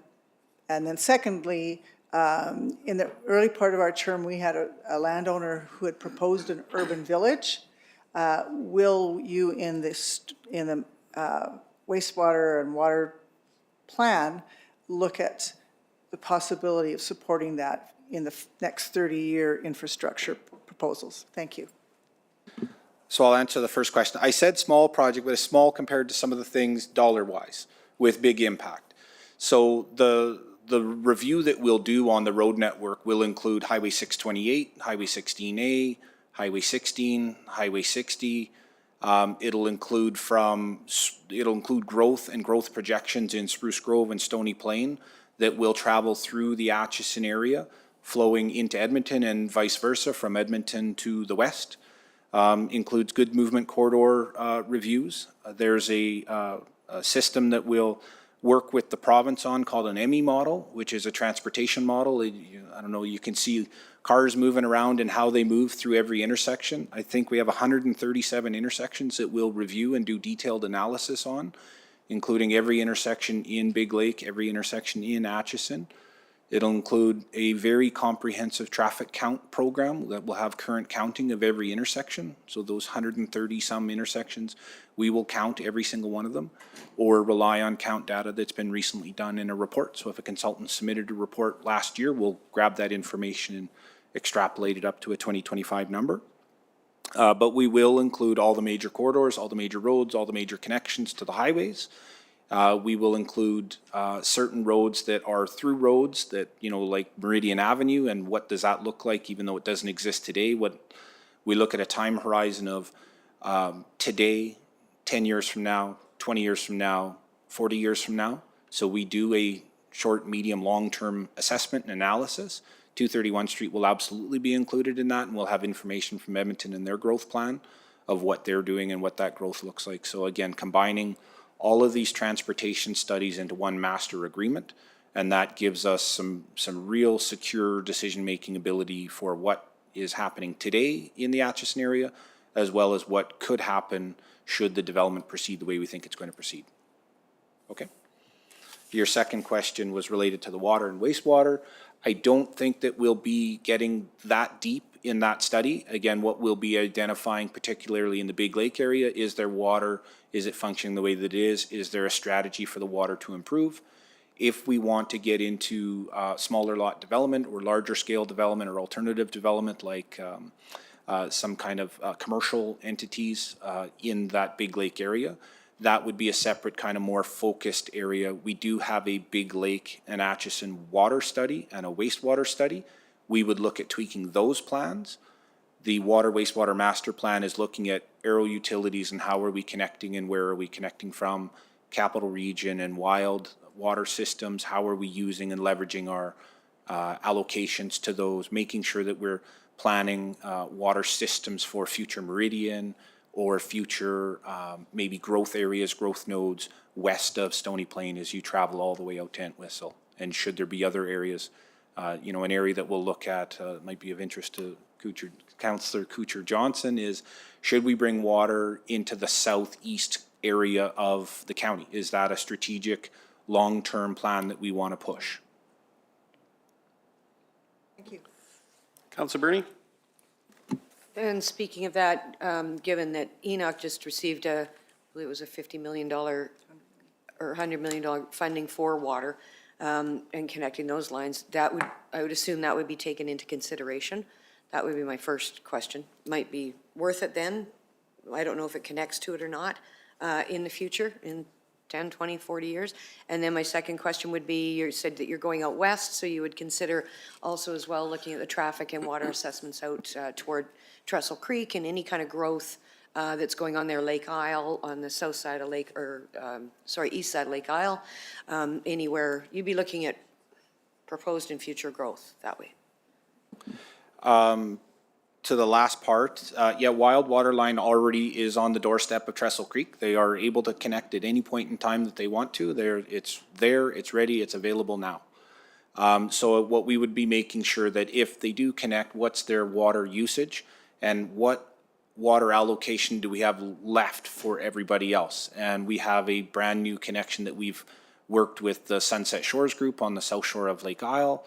That is also a new connection that was activated, I think it was January of this year, maybe it was February, but they have a new water line that's connected off of the Wild system. Again, we just want to make sure that where there's development opportunity or development plans or visions, that we have the ability to support that vision for them. So again, that's the point of the long-term water plan. And sorry, I missed your other question. And I just wanted to say thank you. That's exactly what I wanted to hear. So I appreciate that. Oh, and I was asking about the Enoch. You talked about the sewer and water that they're doing too. You talked about going into Division 1 there. Would that have anything, with them connecting up, would that have any effect on whether we would decide to go, further east, further southeast, I guess it is? Absolutely, that would be part of the consideration. What we want to understand is what's happening in southeast Edmonton, what's happening in Devon, what's happening in Enoch, what's happening in Lac St. Anne, Sturgeon County. Again, we'll look at all of those areas of development. There's something at Enoch that I need to get my head more in the game and wrapped around. There is a very large-scale investment that's happening in Enoch that I understand, including some construction of Highway 628 or White Mud Extension and some other things that they have a very aggressive timeline on. And I've been hearing more of this in the last couple of weeks, so I need to get my head more in the game on that. But as far as water system expansions and connections, yeah, we'll look at wherever it makes sense, we will build or highlight a opportunity for long-term. All right, any further questions from council at this point? Seeing none, thank you very much. We're actually just going to take a quick recess and reconvene at 11:30. Thank you.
Okay, welcome back, everyone. We're going to reconvene our council meeting at 11:30 a.m. and we're going to move on and move forward. Thank you. Thank you, Mayor. Next up, we have the Growth and Strategy Department. Director Clarence Wong is not with us today, so we have Rob Kuhn, consultant, Daniel Santucci, project manager on the Wabamun project, and Lois Tyerman, acting manager of strategy and engagement, joining for the updates today.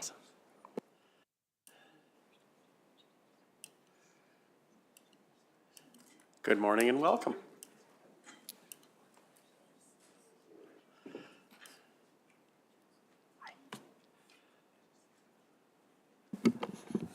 Good morning, Mr. Mayor, members of council. It's a pleasure for us to be back in front of you again to provide an update on the Wabamun Waterfront Initiative. We'll start off with an update on Project B, which is the Waterfront Park revitalization. Construction started on the revitalization in the fall of 2024. The beach and parking lot were roughed in prior to freezing conditions. The washroom was relocated and much to everybody's pleasure went very smoothly. We were happy to see that with no major incidents. The finishing and improvements of the washroom are now ongoing, where the toilets are being installed, flooring, sinks, and all that good stuff. And so it's moving along quite nicely. New siding, soffits are being installed, and it is really transformational for that area.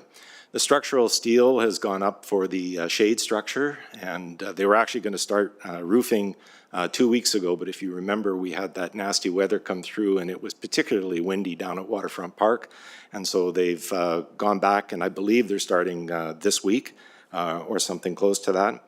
The new splash pad toys have all been ordered, and we expect delivery to be in April.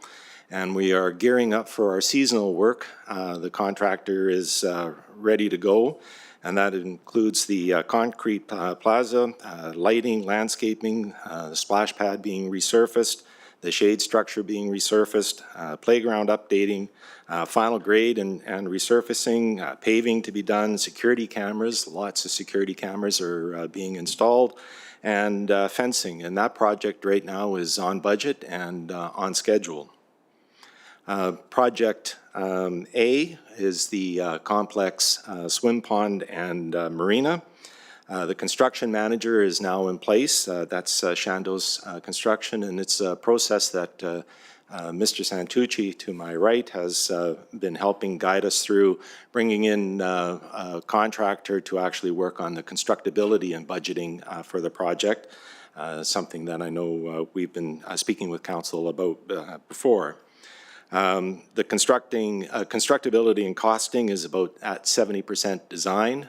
We continue to work with our consultants ISL and Shandos to look for efficient and effective ways to realize this initiative. It's much akin to building a boat while you're sailing. It's been an interesting piece of work for the group, all involved. TransAlta is just on the cusp of submitting their reclamation certificate application for APEC 10, which is the area down around the canals and encompasses the lands that we are currently working on. You may recall that until the reclamation certificate is dealt with, we are unable to proceed with our Water Act approvals because it's an overlapping of jurisdictions. The First Nations consultation is well underway. We anticipate that that will be completed in May. We've submitted a request for review by our two fisheries, Department of Fisheries and Oceans, and that is currently with them. There's been some expressed interest in what's happening on that front by external stakeholders, so we watch to see how that's all going to unfold. I think it's safe to say that budget is continuing to be a concern for this project. We continue to try and find new ways to do work. I know Dan has just done just a heck of a job of trying to work our way through and keep everybody focused. The challenge, of course, is you don't want to impact the usability at the end of the day as well. So we're trying to find that delicate balance. The timing of environmental approvals is also a concern. We have overlapping, as I just described, with the TransAlta. But then there's all of the other key elements that have to be worked out, have to be worked through. And as you are well aware, we are on a bit of a time crunch with this project. And so having timely approvals will be front and center as we continue to work our way through. We expect, though, to be in the ground in this spring, in spring of 2025. And then all else being equal, we anticipate that construction would be complete by the end of 2026, perhaps rolling slightly into 2027. But all in all, not too bad for a project of this size. And I think that's it for our update, and certainly we would welcome any questions if you have any. Great, thank you for the presentation and the update, and we know the complexities that are involved with that. If there are any assistance you need from council with respect to the Environment Minister, please do reach out. Councilor Weidman? You probably knew I'd have some questions. Yeah, I talked to the Environment Minister last week, and she assured us that if we have any holdups, to get a hold of her or to Rick Wilson in Indigenous Affairs. So that was my comment to her, is that I thought we were being held up a little bit, but I wasn't 100% sure how much. And reach out to us, and we'll definitely try and get on that. Looking at the budget here for 2024, 8.6 million. The total budget was about 14 million, if I recall. Is that was? Because of the overlapping of three projects, could you be specific on the total? Because we have the wastewater, the waterfront park, and then Project A. Yeah. I'm on A and B. And so you've got 8.6 there, but you haven't used that budget up. So how does the budget work out for 2025? So the Prairies funding, grant funding money was about 9.4 for this project. So from that funding, we have about 8.6 allotted for 2026. So that's what you see up here. And then I guess my concern about the Marina project is how are we tying the infrastructure in so that if there is some residential or commercial development out there, it'll be accommodated? Is that, I don't know if we're there yet, but are we sizing everything accordingly? Through you, Mr. Mayor, absolutely, we're looking at including costs right now in our estimates. And then, as mentioned previously, we talked about, if nothing else, putting the sleeves underneath the rail line so that if future development was to happen, it would be quite seamless and easy to attain. Again, it's that balance on budget, and we will be back talking about that. Thank you. Any further questions? Councillor Kowalski? Thank you very much, Mr. Mayor. The process for hiring a construction consultant actually has been very efficient at Arrow. Through the engineering process, they found a lot of efficiencies that may not have been addressed until way into the constructability. So it's a good process, and I think it helps us all in the end to be more efficient. So glad that they're on tap now. Any further questions? Thank you so much. Appreciate it. Thank you very much. Thank you. So we'll move on to the engagement program review. The intent of the engagement program review is to standardize the public engagement process to ensure that meaningful public engagement is conducted at the county and enable more informed decisions and create greater public understanding. The review project will establish internal and external engagement practices and will involve establishing standard practices and consolidation and updates to the county's current consultation policies. The project was put on hold pending a review of the project scope by administration, but it is anticipated that the planning phase will resume this quarter, with work commencing over the summer.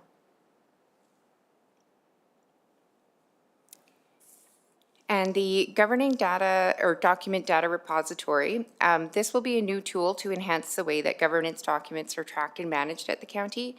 This will be done by maintaining and updating policies and procedures that are in line with ever-changing regulatory standards, and it's now a critical activity for organizations to complete. Ensuring compliance in the county's governing documents will help us to reduce financial and reputational risks. We will do this by implementing a system to automate the review of county governance documents. And the status update is that we, Ledge and Legal Services, have been working with Technology and Digital Services to map out the current state of processes for bylaw and policy management within the county. And they are completing a comprehensive review of the processes and will provide recommendations for workflow options and automated tracking in the near future. And finally, the advocacy plan. The intent of the advocacy plan is to assist the county in achieving its goals, in achieving grant funding, access to opportunities, and collaborative efforts with regional partners and other levels of government. Growth and Strategy has conducted engagement with council, and we are working with departments to better understand current advocacy activities and future needs. We anticipate that project planning and research will be complete in Q2, and from there we will establish the framework to support the development and maintenance of an annual advocacy plan. And the first iteration of the formal advocacy plan document will be developed in tandem with the 2026 strategic plan. Great, thank you for the presentation. Any questions from council members? Awesome, thank you so much. We'll be moving on to, I believe, Fire Services. Thanks. Yes, we have Sean Cunningham, Acting Fire Chief, to come and present on the Fire Master Plan. Good morning, Mr. Mayor, Council. I'm happy to be here this morning to share an update on the Fire Master Plan, which really is an important body of work to help ensure the effective management and coordination of fire services and make sure we're meeting the current and future needs of the community. I'd like to share that the consultant has actually been making excellent progress, and we are now ahead of schedule on the master plan project. And despite what the slide says, as of this morning, we're now sitting at about 70% completion.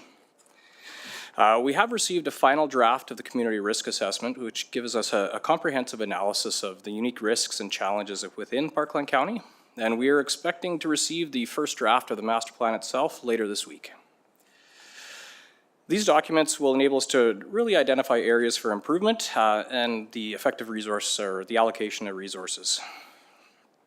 We do anticipate that once we've received that first draft of the master plan, we should be in front of EC within 3 to 4 weeks to provide an update to EC, and from there, hopefully bring it to council. With that, I'd like it to open up to any questions. Great, thank you. Any questions from council members? Councillor Kowalski? Thank you very much. In terms of the community risk assessment, did you actually consider some of the methods that residents in Big Lake that have been there for a long time are using, and whether they're maintaining them, and the risk of what that means to the neighboring communities? Through the chair to Councillor Kowalski, would you be able to clarify what you mean by methods? So many of the residents in Big Lake are like 30 years old, and they have piped in stream systems, whatever you call them, overhead. I know probably a large percentage of people don't test it. So my concern is that that is their only firefighting process internally in their homes, and how does, if we know the state of, at all, of what that system is like. Through the mayor to Councillor Kowalski, just specifically to that question, when the Big Lakes development was put in, the hydrants were not in place at the very start of that development, so we required, as a development permit requirement, sprinklers. We've now since lifted that, but we encourage residents through education to continue to operate those sprinkler systems within their residence. That does give them value off of their insurance premium. And the maintenance cost is a bit of a prohibitive factor. We've only known, since my time in 9 years, one residence that has shut it off and dismantled it. It's not a requirement anymore for the development. Great, thanks. Just want to say congratulations to Acting Chief Cunningham for a tremendous event for the Fire Services graduation and new recruits, and looking forward to welcoming them to the Fire Services team, and also to Chief Cornforth, who represented Parkland County so well at the RMA with respect to acting on the panel for the fire services and after action plans related to fire and non-protection areas, so tremendous job and great representation on that. Any further questions for our fire services team? None at this point, thank you.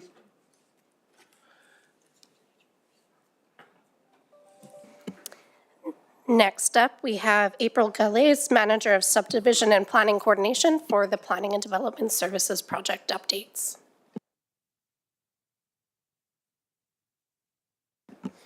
Good morning. I know it's so finicky, okay. Thank you. For the first project we have up here is our operational process review, a project which was created to enhance the overall efficiency and effectiveness of land development operations. The review will benefit the county's businesses and residents as faster, more efficient processing of planning and permitting applications supports economic growth. In addition, the review will support resourcing future creation and revisions to statutory and governing land use planning documentation. Based on the department's priorities and staff changes, the department is currently prioritizing components of the operational process review to ensure we are properly resourced to implement each aspect. The main priority at this moment is filling our key roles to implement the new organizational structure.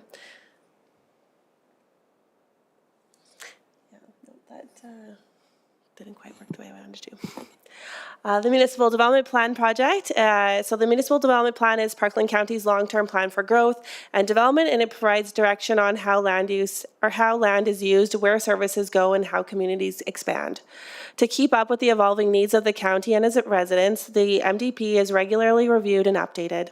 The new Municipal Development Plan creates a clear vision for the county that responds to regional and economic changes, such as the phase-out of coal and the integration of Wabamun. This was a multi-year project that included technical studies and engagement with the public, and I'm pleased to say that the project was completed in February on time and on budget. The Area Structure Plan project. So area structure plans are the statutory plans that provide a bridge from that 100,000-foot view of the Municipal Development Plan and the land use bylaw that's on the ground. This project was created as the next steps of refining the county's planning documentation to be flexible and adaptable to the changing markets and support development within the county. The project will include a reviewing and evaluation of all existing area structure plans for alignment with the new Municipal Development Plan, and creating a prioritized system that will identify which plans should be amended, rescinded, and created to achieve the goals of the Municipal Development Plan. The project plan and schedule are being finalized, and more information about next steps will be available once this has been completed. And the land use bylaw redesign and implementation project. So land use bylaws are an implementation tool of the higher level policies of the Municipal Development Plan and area structure plans. They provide that on the ground regulation and requirements of what can be developed and happen on a parcel level. This project was created and proposed a new land use bylaw that established clear, well-defined regulations that are easy to understand and apply, integrated the hamlet of Wabamun, and can respond to economic changes. It will also ensure a smooth transition from the current bylaw to the new one. The proposed bylaw was developed with mostly our county staff, with the completion of technical research and engagement with the public. And as you heard earlier today, the proposed bylaw was presented today for first reading, and public hearing is scheduled for 5 p.m. on April 22nd. Great, thank you. Any questions for our planning department? Deputy Mayor Wiedemann. I'm just wondering, you know, in light of the shortage of staff and that, and the season coming up, if the ESP plan could get delayed, I know it's important, but I think it's more important to get permits and development permits and applications, you know, on track, so. Thank you, appreciate that. We are working on ensuring that our resources are allocated to moving things forward in a helpful way to our residents. My point is, don't feel that has to be done, well, it's up to council, I guess, but don't feel that has to be done. I'd rather see it properly staffed, so, thanks. Yeah, thanks, Councillor Wiedemann. That's certainly the direction that we're taking with planning and development at this time. And the key positions that we're moving forward and filling at this moment are those ones that are going to support the permit processing, the application reviews, all of that. Any further questions? Very much appreciated. Thank you. Last but certainly not least, we have technology and digital services, and we have our Chief Information Officer, Rick Gibbons, joining for his updates. Good morning still, I guess. So I'm going to talk about just a couple of things here. So first off, we're on rural internet initiatives. So this is our longstanding work on bringing internet to the residents and businesses in the county. We recently started up a wireless internet rebate program on council's approval, and that was launched to the public at the beginning of December of last year, and we wrapped it up at the end of February of this year. We consider it a success. Qualifying residents demonstrated speeds below the CRTC standard of 50 download and 10 uploads, megabits per second, and or they declared a service need. And so we were the county was supporting all of the various wireless services that were available to residents and business applicants. We had 60 applications. Those are being processed.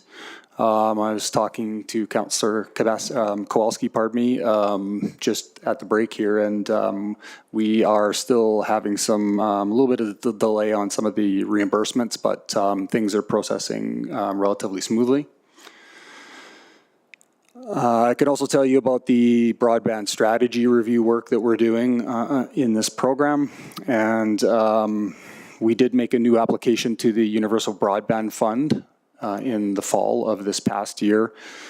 That was for densified areas in the county, based on new hexagons, if council's familiar with how the federal government identifies need for broadband service. And we're also building a concept design, being prepared for overall broadband investment, which is based on some of the information that we gathered through the wireless internet rebate program. We have an issue with timelines, so we have our timeline health there at yellow. That's due to extended grant program response from the federal and provincial government, as well as some commercial sector engagement. Next slide, please.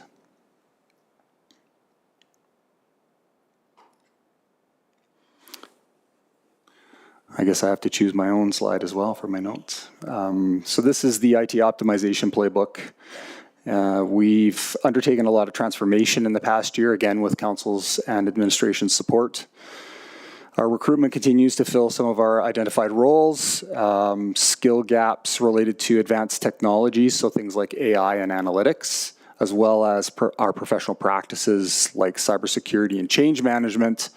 Those skill gaps will be addressed through training plans, and our department financials have been restructured along with our transformation.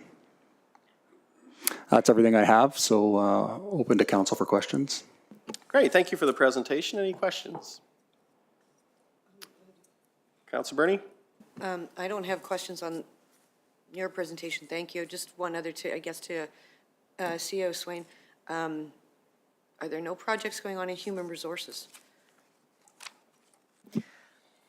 Thank you, Councillor Bernie. Since human resources is an administrative function, it's not something we typically present in open session to council, but if council would like a briefing on human resources, we can certainly provide an update on some of our programs. We could also provide an update to the public on some of our more public-facing programs with human resources. Yeah, it was just what I was, thank you for that. What I was wondering is, we had talked about a updated handbook and employee processes. So I was just wondering how that was coming to as well. So I wouldn't mind hearing about what their projects are. So, and in the meantime, thank you for your presentation and I appreciate it. Thank you for the information. And absolutely, we can bring that forward to council. And just a reminder as well for council that there's lots of other projects going on in the county that aren't part of this presentation today. These are just our major projects that are going on. Thanks. Councillor Kowalski? Thank you, Mr. Mayor, and thank you, Mr. Gibbons. Have we contemplating extending another year worth of the Rural Connection Project? Because we had, I think, sorry, my apologies, I think we had less than 100 applications, is that correct? And I guess from my perspective, I probably, as a counselor, could have done a better job advertising it.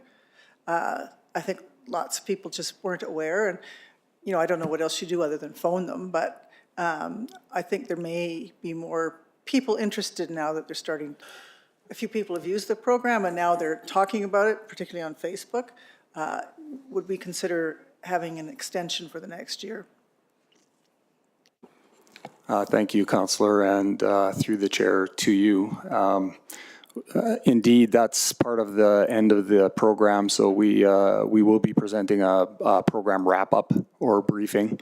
And the bottom line that I see there in terms of just a summary statement would be certainly there's more interest. I think the bigger challenge, or at least opportunity in front of us, is service availability.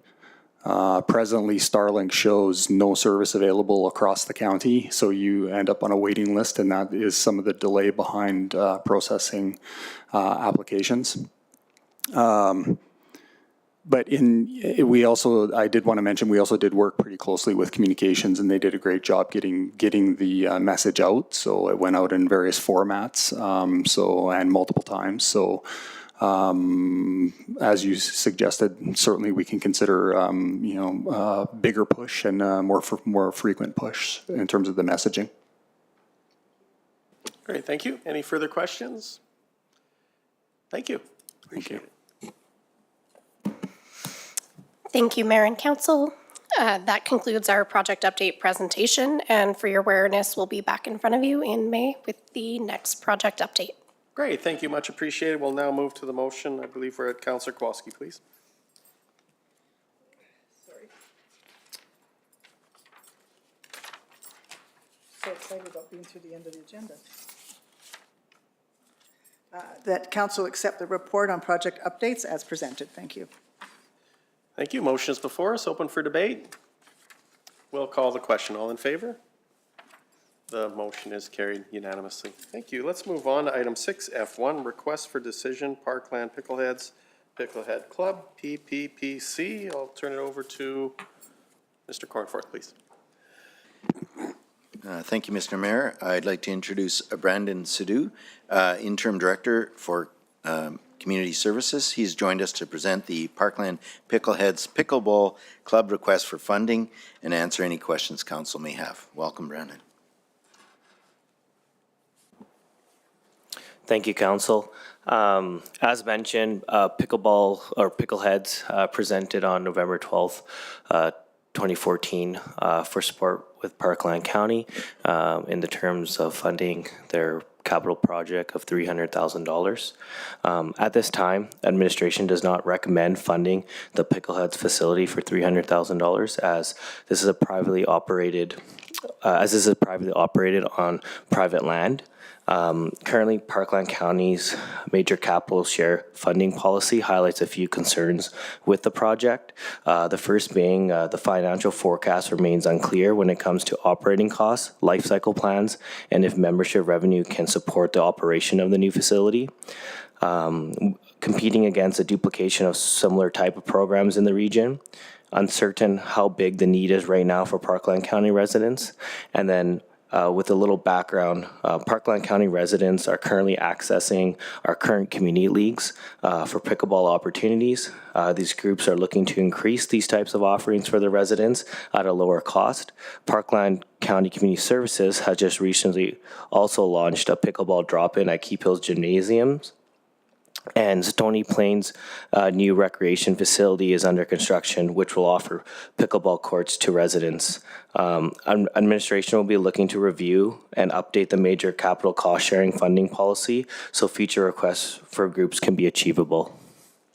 And open to any questions. All right, thank you for the administrative perspective and background related to this. So look to Deputy Mayor Wiedemann for the motion, please.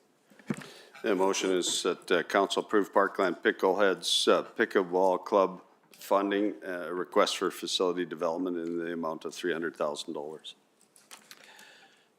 Just a reminder to council, the motion is written in the affirmative. So. Thank you. So the motion is on the floor to approve the funding for $300,000. Councillor Kabasian. Thank you very much for that report, and I would expect that once this motion is dealt with today, that the comments that you share, that they're certainly meaningful comments and raise questions about future and, you know, standing and future operations, numbers, clarification, that will be communicated with the pickleheads as well. Through the chair to Councillor Kobas, I was getting Kobas. Sorry about that. Yes, we will be in contact. We do have also a letter prepared that will be delivered to them. I have been in contact with the president as well too throughout this whole process in ensuring that they understand why the decision was made. Great, thank you. So again, the motion is in the affirmative to approve it, and the information that's been brought forward by our administration is not in support of the proposed motion. And for the items identified, I mean, I believe that from my perspective, I certainly encourage all recreation and all support groups within our communities, and this request is unusual from a municipal perspective to be providing funding for a private organization on private lands when we do have in fact community leagues who may be providing the same services. So I support pickleball for sure. I support our residents to be involved in this, but I will not support the motion as it sits today in alignment with administration's recommendation. Any further comments, debate by council? Councilor Bernie? Yeah, I thank you for the explanation there, and I do agree. It's an odd request, and considering that we're working with communities to give them the option of creating more pickleballs clubs, I'm looking at, I think if this is private, they might tend to look at corporate sponsorship if they want to go ahead, as many of these new sports facilities are doing. Municipalities, we have a lot on our plate as it is with our community leagues, and so yeah, I will not be supporting this as well. Thank you. Thank you. The motion is before us. Any further comments, debate? Again, we'll call the question. All in favor? Those opposed?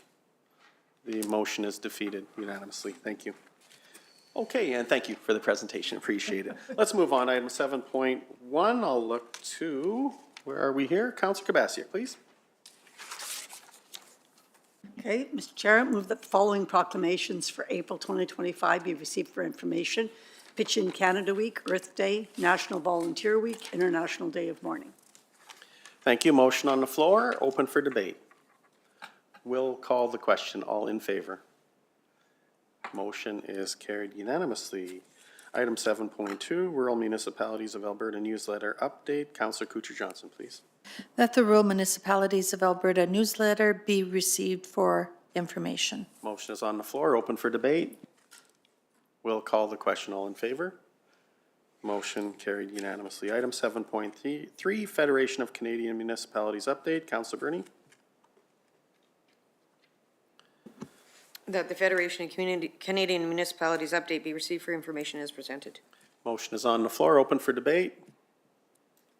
All in favor? Motion is carried unanimously. Item 7.4, Mayor's Report. I have submitted it. We will briefly put it up on the screen. In the interest of time, those were the events that I attended over the last 2 weeks. Highlights were the RMA convention, EMRB final meeting, regional collaboration meeting, attended the Battle of the Badges, ABA, AGM, and there's the list. Any questions? Councillor Kowalski for the motion, please. That the mayor's report be accepted as presented. Motion is open for debate. All in favor? Motion carried unanimously. Committee reports, start with Councillor Bernie. Thank you. I had submitted my reports. There's 4 items. The Public Committee's member interview with Alice. We had a wonderful applicant, and I'm looking forward to working with her. The Ag Services Board, RMA, of course, and yesterday was the Wadman Museum meeting. That's it. Questions? Councillor Kowalski?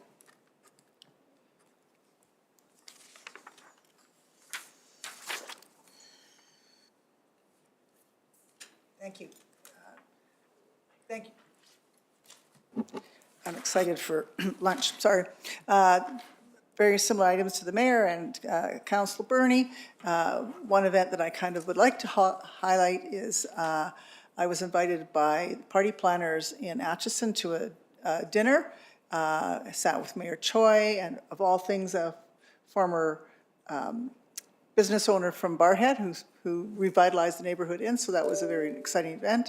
Had a joint SRWA board meeting with both municipal members and the technical committee, and we will be endeavoring in May to do a governance review just to ensure that as we move forward, there's an understanding of how this organization is funded and works. Really enjoyed the RMA, and the two outstanding things for me were the presentations by Ms. Quinnell and Mr. Cornforth, both really well done and very informative, and really appreciated seeing the county again at the forefront of and leadership within the municipal world. Brownie Synergies is always a fabulous event, and just on a personal note, I attended the Premier's Annual Leaders Dinner, where over 1,400 people attended. As usual, she really understands all the issues facing us. She did talk about municipalities, so that was a great event. So, Questions? Deputy Mayor Weidman? Yeah, in the interest of time, I'll put mine in next week for the next meeting. Thank you. Councilor Kapasiak? My report was submitted. Just a couple of items I'd like to highlight. I attended with other councillors and CAO Swain the RMA workshop, a number of them. Krista Quinnell and Brian Cornforth I attended, but I also attended the workshop that Gordon McIntosh presented on rethinking approaches to wicked challenges. And Gordon may be a future planning, strat planning speaker, talking about future perspectives. He gives a different slant, and I think it would be worthwhile for us to look at him in the future. And also an issue was with the Evergreen Foundation. Our finance department is in direct communications, so we've got all the updates and requisitions. And so I did forward to council the budget overview, the information sheet, but we're looking at a spike in operation costs as we get more facilities. This is nothing new. This is not a surprise. This is happening within seniors housing foundations. Capital costs are one thing, but when you get the operational costs, Kikino is coming in. There's a large facility coming into Wildwood. And when we get those facilities, it's the operational cost that we share on the requisition. So there's a large increase. I've also asked for staff if we can talk about this at a briefing in a future meeting. Thank you. Questions? Thank you. Councillor Couture-Johnson.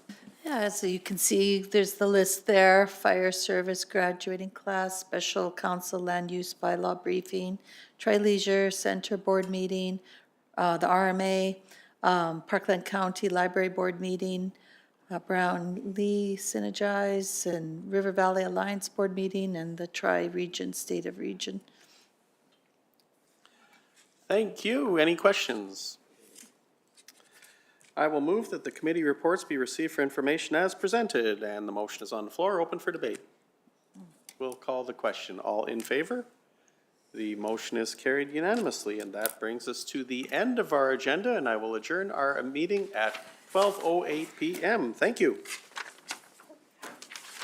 It looks like Odessa's got everyone trained to get those committee reports, and it makes it go really fast. Good job.